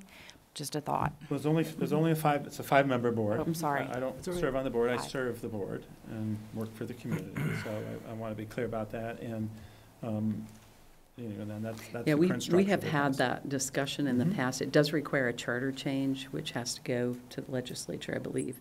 And I think the city council has had that discussion before as well. And, you know, I think from a workload standpoint, it would be great to have it.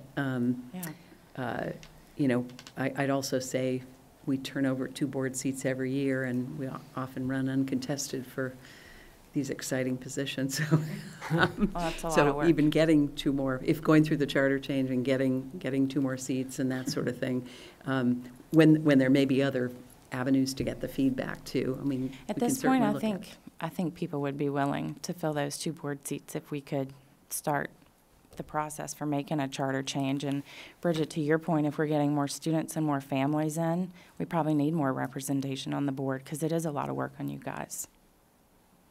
Thank you. Thank you. Thanks, Christy.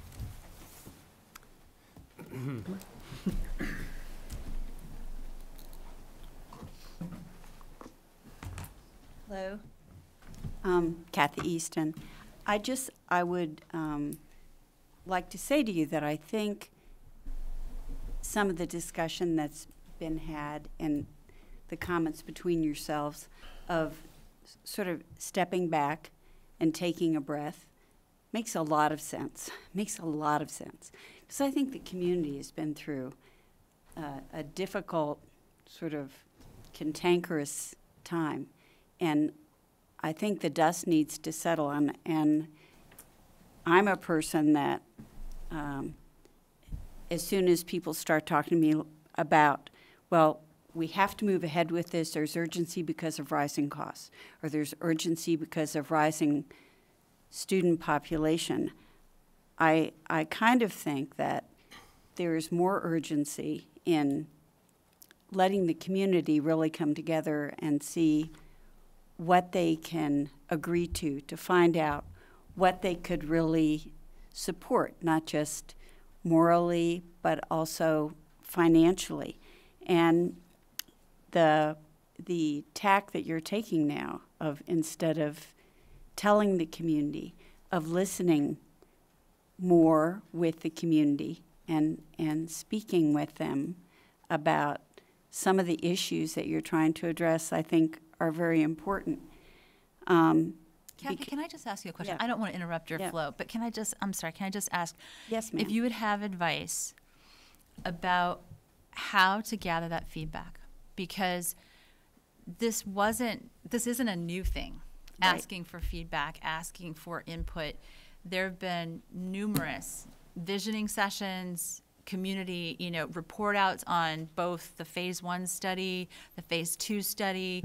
There have been, follow-up sessions to those visioning sessions, now that you've had even more information, what do you think about it? And they're so lightly attended, even though we advertise them, even though we send out emails like practically begging people to come. It's been very hard to get the level of engagement that we've had until there was an actual vote about it. And so I guess that's my question to you and to anybody else really, is how do we sustain that engagement and get people to come and give us feedback? Because that's been a real struggle, not just in this process, but I remember the first master planning and visioning process about the elementary schools was sort of still underway when I came on the board. And we had a whole series of meetings, and we tried to make them out in the community. So we made sure we had one at each elementary school. We made sure we had meetings in the evening. We made sure we had one on a Saturday morning. The Saturday morning one we thought was going to just be gangbusters for people who, had jobs and all that stuff. And there were literally more board and administrative folks there than there were community members. And so the struggle is we do a ton of work, and then we get to the end thinking that, we've done everything we can to try to get people to come and talk to us.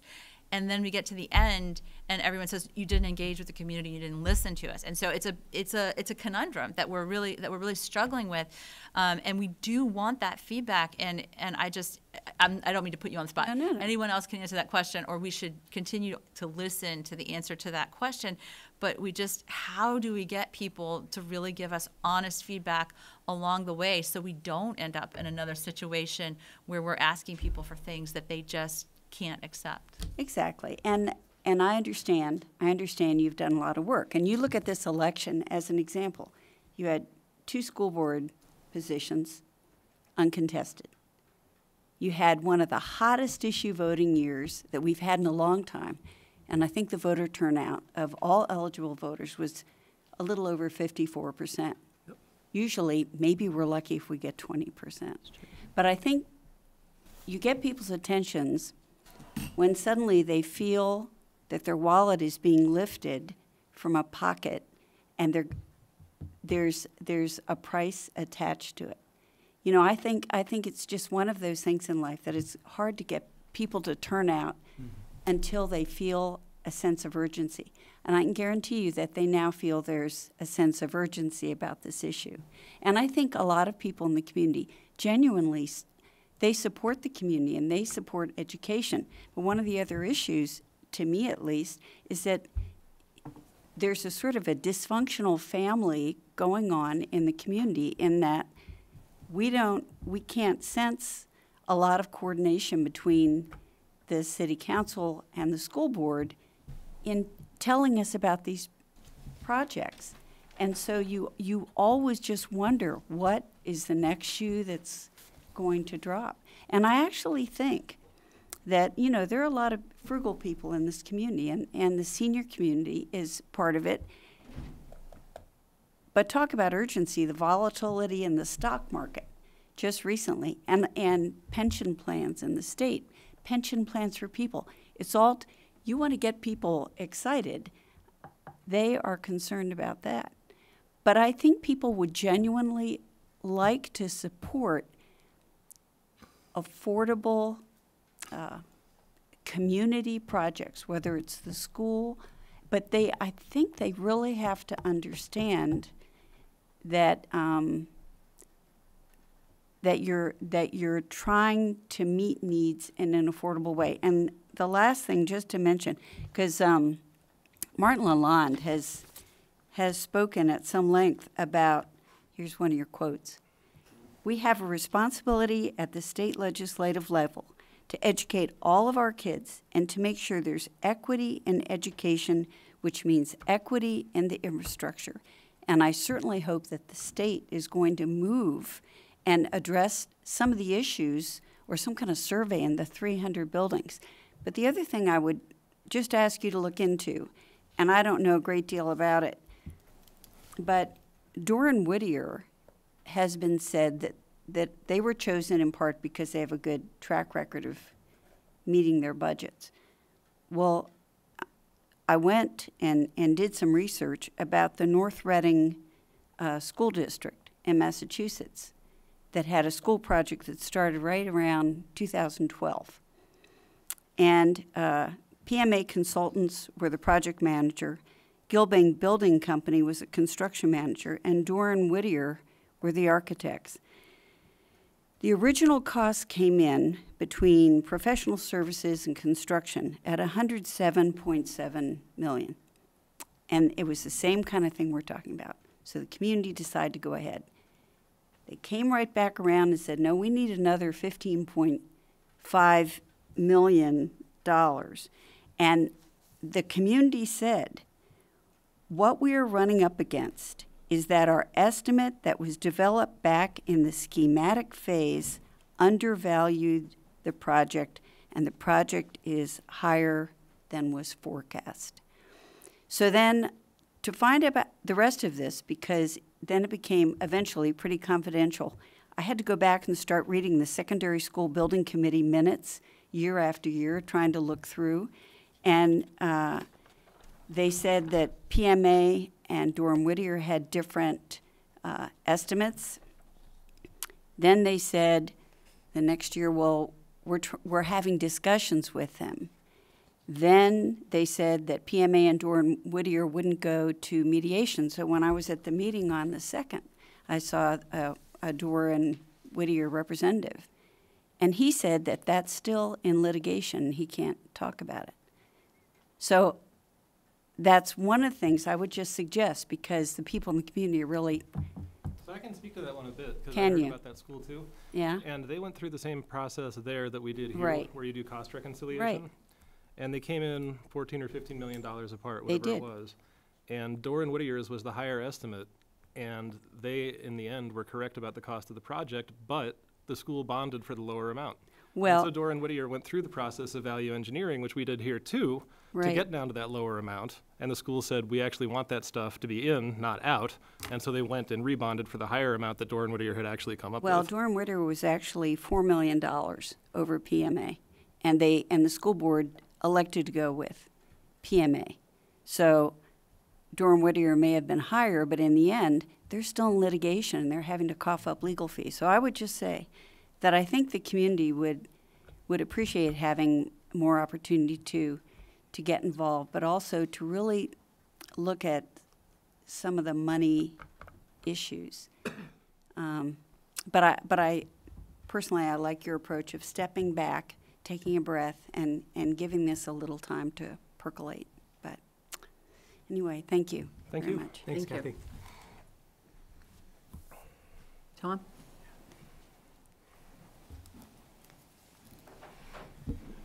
Congratulations, by the way. Thank you.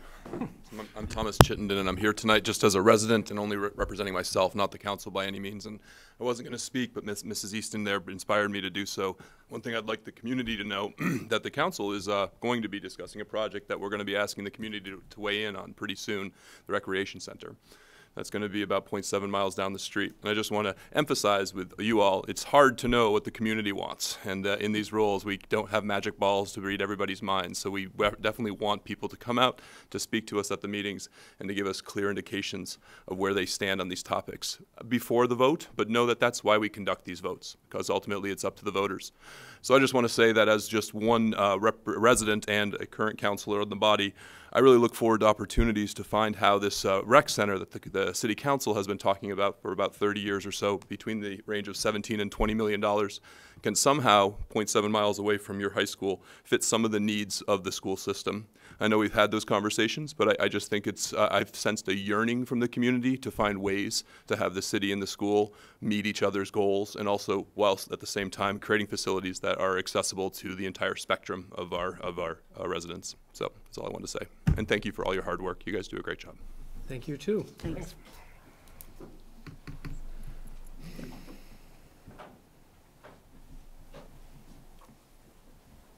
Good evening. Hi. I'm glad you're asking us for some of our, I'm sorry, can I get your name? Sorry. pardon me? Can I get your name? Oh, I'm Annie Loop. Hi, Annie, I'm sorry. Hi. Hi there. I heard you on the phone last meeting. Yeah. I'm glad you're asking for our feedback. I hope it continues. I think it's a good idea to get everybody's feedback back and forth. I became particularly involved in this issue in mid-January, a little after mid-January, when you finally brought numbers to the table. I believe that's just when it was. And the numbers, I don't think were there. The $209 million, adding up to be $345 million over the course of 32 years. That's when I got scared, and I started reading some different posts out there, especially from Jerry. His posts were very informative, and that really scared me. And I didn't see that in your informational meetings. Nothing that you brought out in your informational meetings. They were very very dog and pony, nothing, no negatives. But I was scared because I'm one of the 7,500 residents here that are residences. I have a residence that was going to be obligated to pay $345 million over the next 32 years. I can't afford it. And Jerry said it so right. He said, this isn't affordability. This is survivability. And I was trying to get people to be informed in this city by letting people know the other side. All your little brochures and everything were beautiful and showed such a nice school, and everybody would love it. I would love it, but we can't afford it. Like Jerry was saying, and Christy was saying, the tax base in this city is too small to be able to accommodate a huge burden of $345 million. So I don't feel as if it was fair to ask us at the last moment, at mid-January, to all of a sudden decide that this is fine, this is great. Now, in my travels throughout the city, talking to lots and lots of people, that came out. Just about anybody that was my age, younger, older, everybody feels as if this is a burden that they cannot afford. I'm sorry, there's a lot of people that can afford it. I can't afford an extra $100 a month. I'm on a fixed income. I cannot afford $100 a month for the next however many years I'm alive. It's way beyond that. Now, I have seen people literally in tears and starting to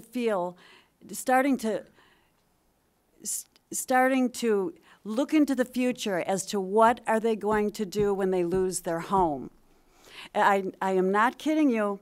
It's a sad thing, and none of you have gotten to see that. None of you. Have you? Seen what, sorry? Have any of you seen others to the point where they can hardly bear the thought of having to leave their homes because their taxes are going to go up even $100 a month? I've heard that from a couple of folks, yes. Yes, okay. I'm sure you have. I heard it from many more than a couple of folks. And even those people with higher valued homes, they're saying, like the young lady behind me, $400 to $500 a month more. Can you afford that, Bridget? A month? Anybody here can afford $400 to $500 a month when you have other obligations in your lives? You have, myself, it would be unbearable. I would have to do something very drastic in my life that I didn't expect to have to worry about mid-January. This past mid-January, that's when I started worrying. And that's when you got this whole city riled up with something that's unaffordable and unimaginable to so many people in this city. So I hope that what you plan on doing is something, a smaller degree, or I've always said, if you can do something like this by getting resources from other methods, alumni or whatever it is, an extra penny or two taxes, I'd even be willing to do that. But you have to think outside the box on this one, because 7,500 homes in this small city cannot take what you're trying to throw at us. Thank you. Thank you. Thanks, Annie. Yeah, a quick comment I want to make. I think there has been some perception that the board has been indifferent or maybe lacks compassion relative to individual taxpayers' impact of this proposed bond. And one of the things as we've gone through this process is we did, I think as many of you have been exposed to, we did go through a number of options, and again, Bridget alluded to the challenges we have of getting community participation. But when we did propose ballpark numbers that were in the 160, 170 million range. They were up to under 184. Yeah, up to fairly high numbers that, again, weren't flushed out as the one that was introduced specifically into the ballot language in January, but they were of that magnitude. And when we did go through the 8 options, we had exit interviews. Again, I wouldn't say they were statistically representative of the community, but people were self-selecting into those presentations. And the exit interviews, even with the price tags in the 170, 180 million, were saying go with option 8, which is the one that ultimately got flushed out by the board through, again, another series of processes. So our goal was to take the item to the ballot, indicate as best we could what the tax impact would be, and I just want to say we hear you loud and clear, and just frame that process to you and kind of what we went through with that. It was not for lack of compassion or an understanding of the impact. It was to get what we thought was the best cost benefit alternative and get feedback from the community vis-a-vis the ballot. So we have it. Thank you. Well, I think we're really lucky that people were informed. Mm-hmm. If people weren't informed in the past 1 month, this might have gone through. And this whole city would be affected to the point where none of it, the whole city would have been brought down to their knees, if you ask me. Thank you.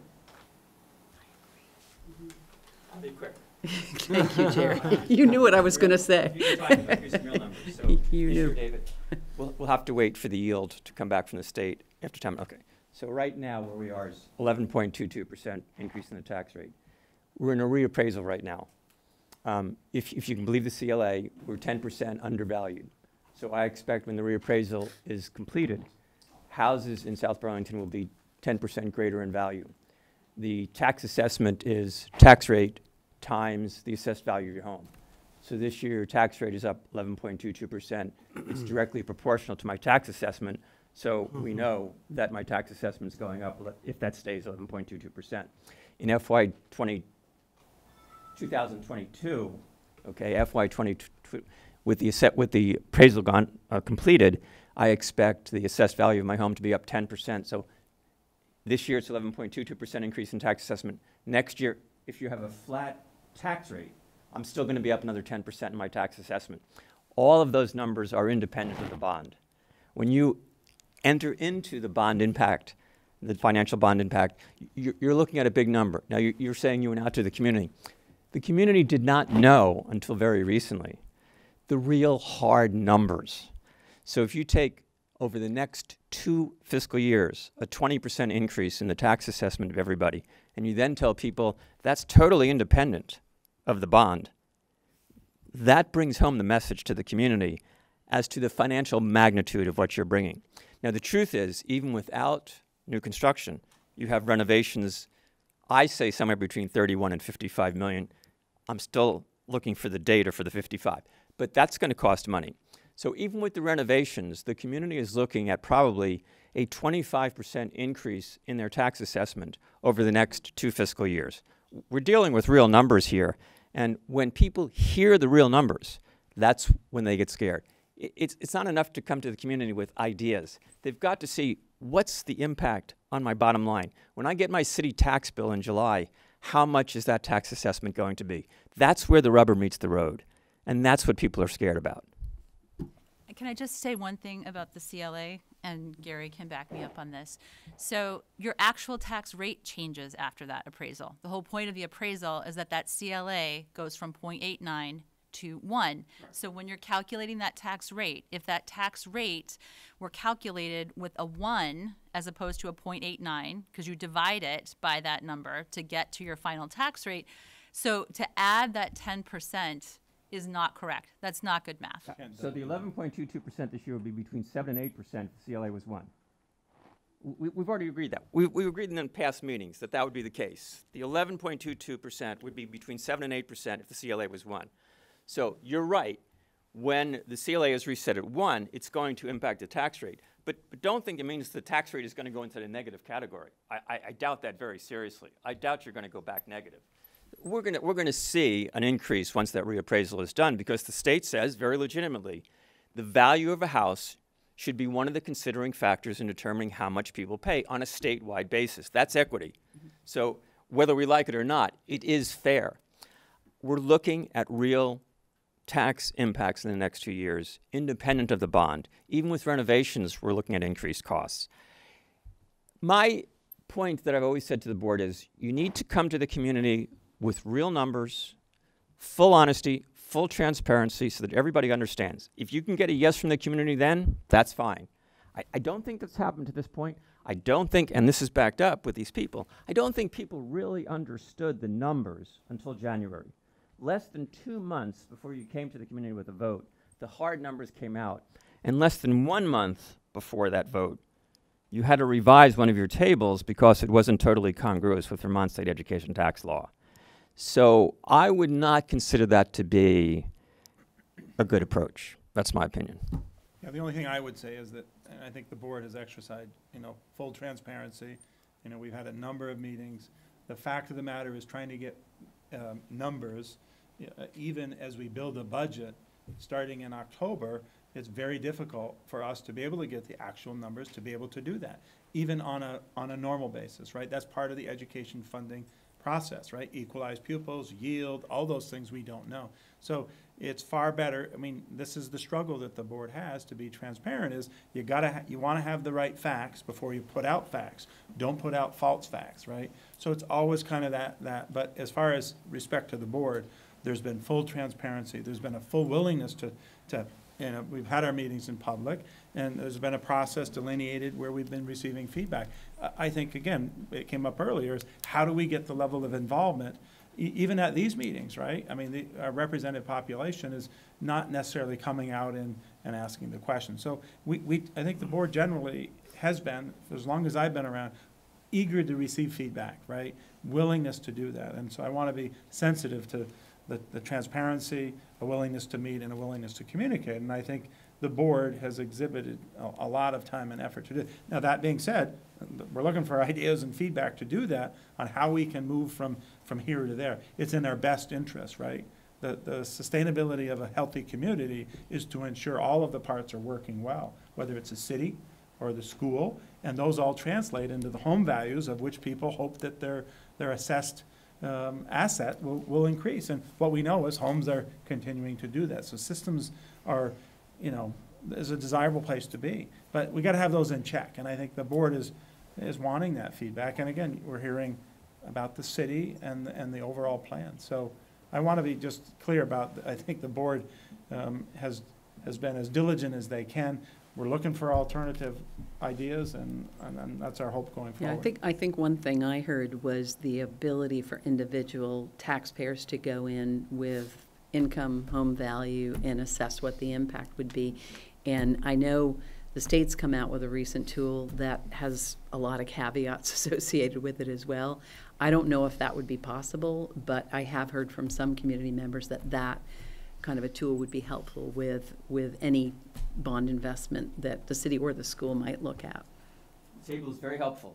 It's certainly, they worked hard on that. They realized they had a problem, and so they worked hard upon it. Mm-hmm. You use the word sustainability. Remember the word survivability. They both begin with the word S. Now, the other thing about home values, there are a lot of people who are concerned that if a bond of this magnitude goes through and education tax assessments increase along with your base budget, that the cost of living in South Burlington for many people may become so great that either you have people leave, or some people may say, do I really want to move to South Burlington if I know my education tax? So the future is clear as mud, okay, in terms of financial reality. So I'm always hesitant to say that house prices have been going up for one main reason, and that's mortgage rates are very low, so people are getting into it now. Again, the future is uncertain. I think you have to present all the information to the community and then say, we've done everything we can. These are the real numbers. These are the real impacts. And you have to make a decision whether you think you can afford it or not. And I would ask you to respect the community's decisions once you go to them with that information. Thanks. We're kind of coming up on time on our agenda. Do we have one more question or comment?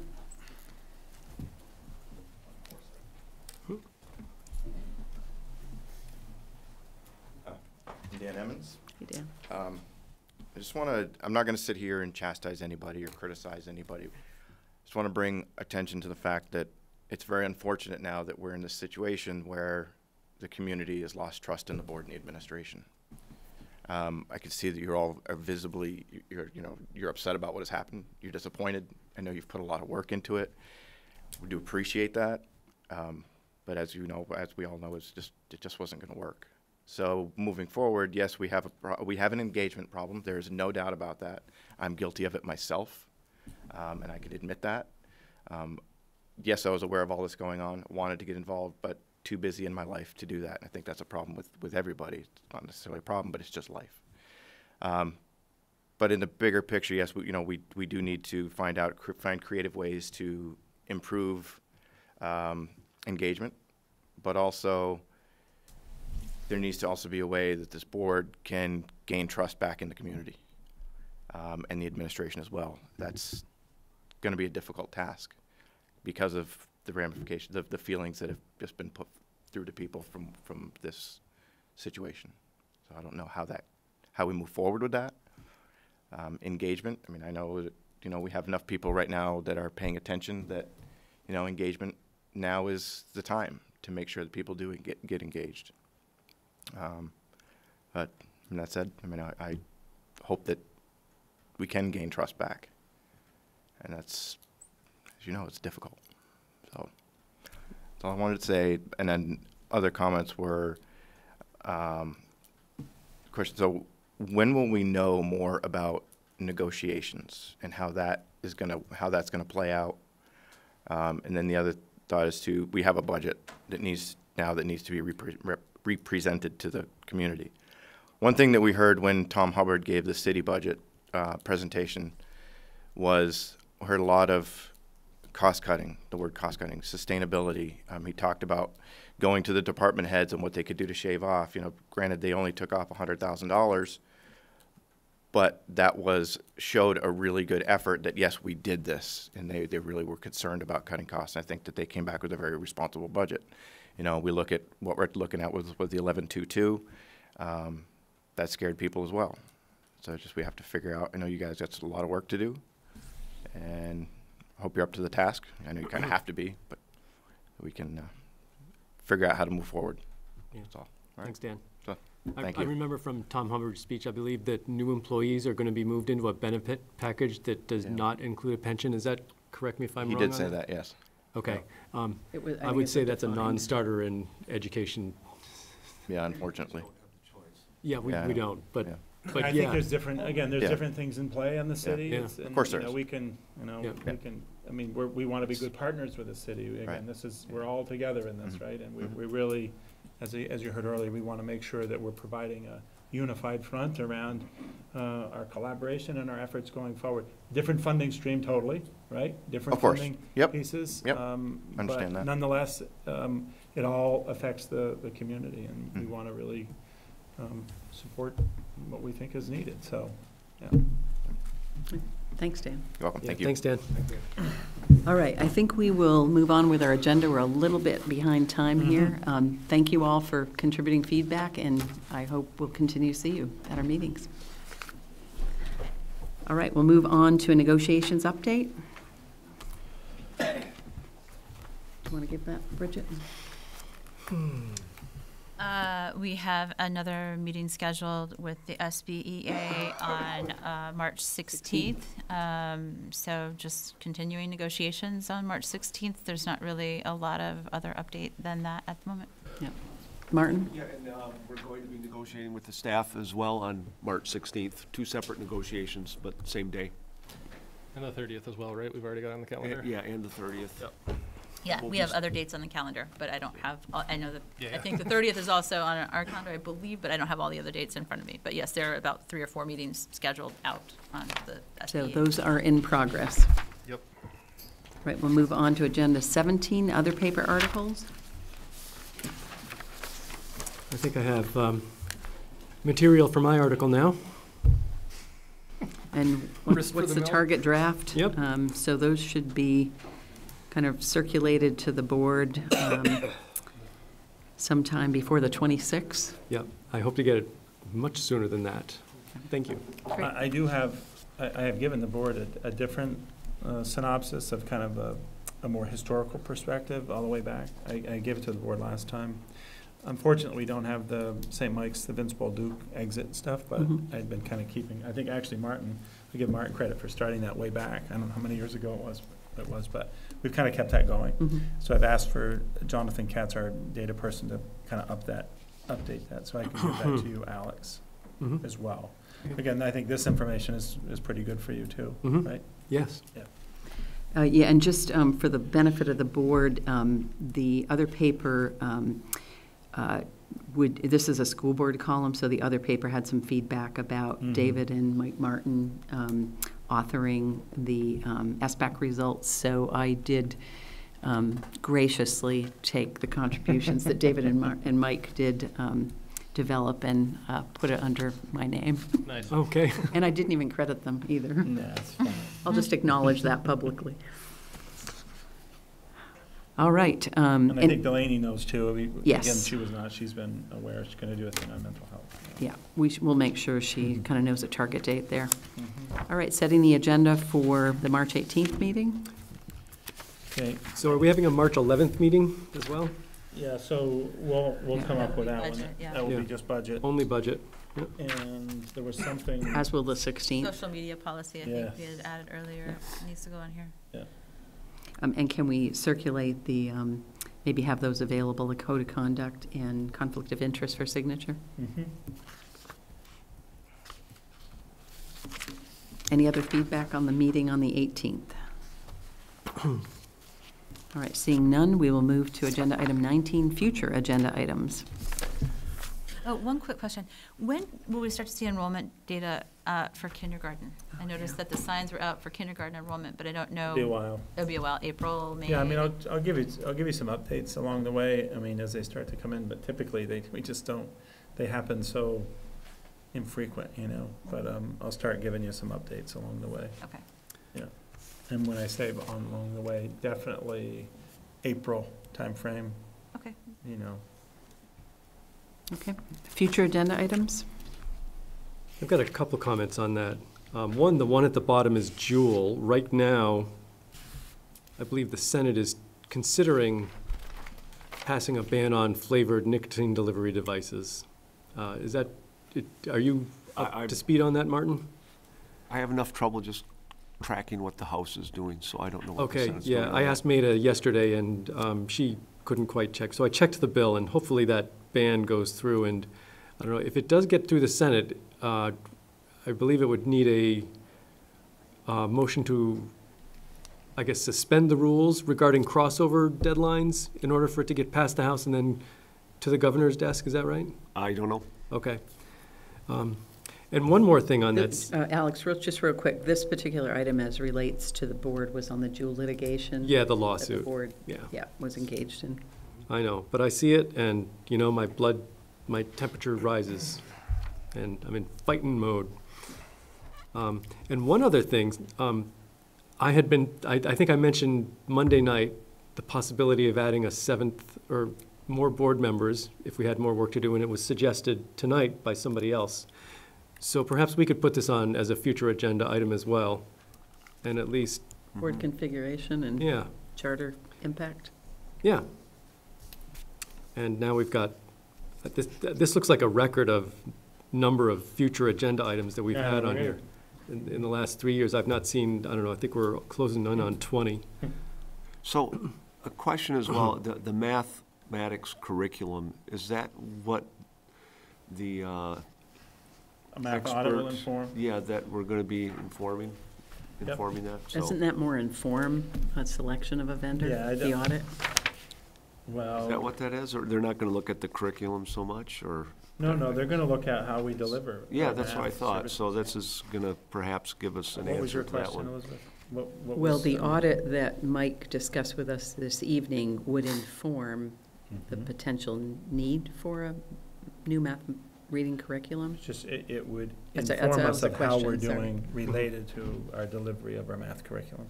How we are doing related to our delivery The of our current, math and this curriculum. agenda item was specific around, It was around feedback. It was around, it was partly feedback, it was partly an examination of what we're doing with math. Just because this one I brought up and put on the future agenda items because there's just been a lot of sort of community buzz about that, if you will. A lot of, like, when we're at these master planning and visioning meetings, one of the things I get is, I'm never gonna vote for anything with master planning and visioning because I'm frustrated with math. Yeah. But it doesn't really go much further than that, and we don't, you Yeah. know, because it's in the context of like a bigger discussion, we don't have time to like delve into that. did the discussion on the audit tonight address any of this concern? It's a little confusing to me that, I mean, that audit feels to me like it's looking at what we're doing and whether we're getting sort of data type results. Yeah. I think it would probably go some way toward alleviating some of the concerns that people have, because one of the concerns that I have heard is that the high flyers in math don't have enough, like there is a ceiling on like how far you can really get in terms of math curriculum in the high school, but I don't know. I don't know if that really satisfies it because, I mean, one of the concerns is literally the actual configuration of what we're doing. And this sort of feels more like, is the curriculum set to the right level and the right standards? I'm not sure if that So satisfies. that could be, if that could be a follow-up, David, with Mike on whether the audit will address some or all of this future agenda item, and then how to flesh that out. Yeah, I mean, because it's partly audit of what we're actually doing, but it's also partly feedback from parents and students, you know, and I don't know how much of that is part of that audit. Yeah, we didn't really see process today on that. Any other comments on other items that are here, other than the ongoing direction to the superintendent to start to incorporate some of these in future agendas? Got it. One thing I think we had talked about at a recent board meeting, maybe I'm misremembering, I had thought we had talked about potentially at board retreats, you know, sort of talking about scheduling, like really getting a better handle on scheduling some of these into the calendar and making sure that we were actually ticking them off as opposed to just continuing to throw things on there. Yeah, part of it is, I mean, I haven't done a good job to show where they'll show up within policy governance and monitoring. So, you know, that was a piece. I think there's some that are not gonna show up there and they just need to be, you know, scheduled, you know, reported out on in either similar clumps, you know, similar buckets. There's some here, I think. So I just need to do the work on it and delegate the work to get it done so that we can get informed. We probably should just put these agenda items right on the agenda calendar, yeah. and get them Just knock 'em done. out. Yep, knock 'em out.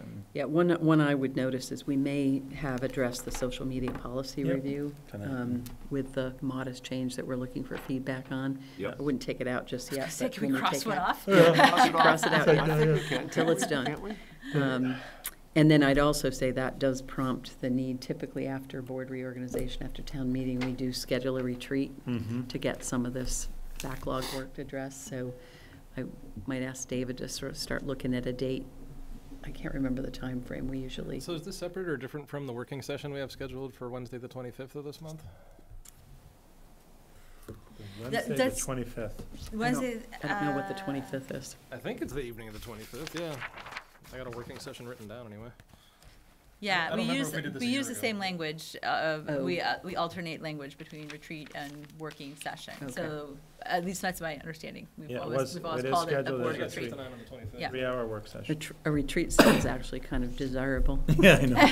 It's that. It's a retreat session. No, it's confusing, because I've even Oh. since I've been on the board, I've We always, haven't got I quite still that find that far. We haven't confusing. Because it looked sounds at like it. we're going away gotta someplace, write when that actually down. it's just a public meeting that What's doesn't the have time this frame? like It's giant 6 to 9. structured agenda. Yeah, It's yeah. more of So a we do sit have. down work. and really, yeah, dig in on a few items that aren't normally. Well, and I on the wondered if this agenda. then could be a part of that. This is why March I'm asking. 25th, 6 to 9. We do have a 3-hour slot. Yeah, and I wondered if this sort of like figuring out where agenda items Yeah, we go haven't is part of talked, that. again, we've kind Or of. what we're doing there. We had also talked about doing policy governance training too, so Yeah. we may end up having to prioritize that 3-hour slot, but. Yeah. Okay, we can work on that. Yeah. All right, moving on to agenda item 20, consider the minutes of the meetings of February 15, 17, 2 timeframes, 9 and 4, and then February 19th. Were there any proposed changes on those meeting minutes? Not from you.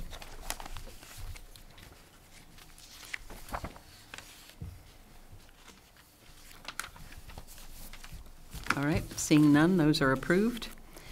AP Order 31, any questions or comments? Yeah, but mostly just for my own edification. A few different items in here. One was the very first one, the Anti-Defamation League peer training.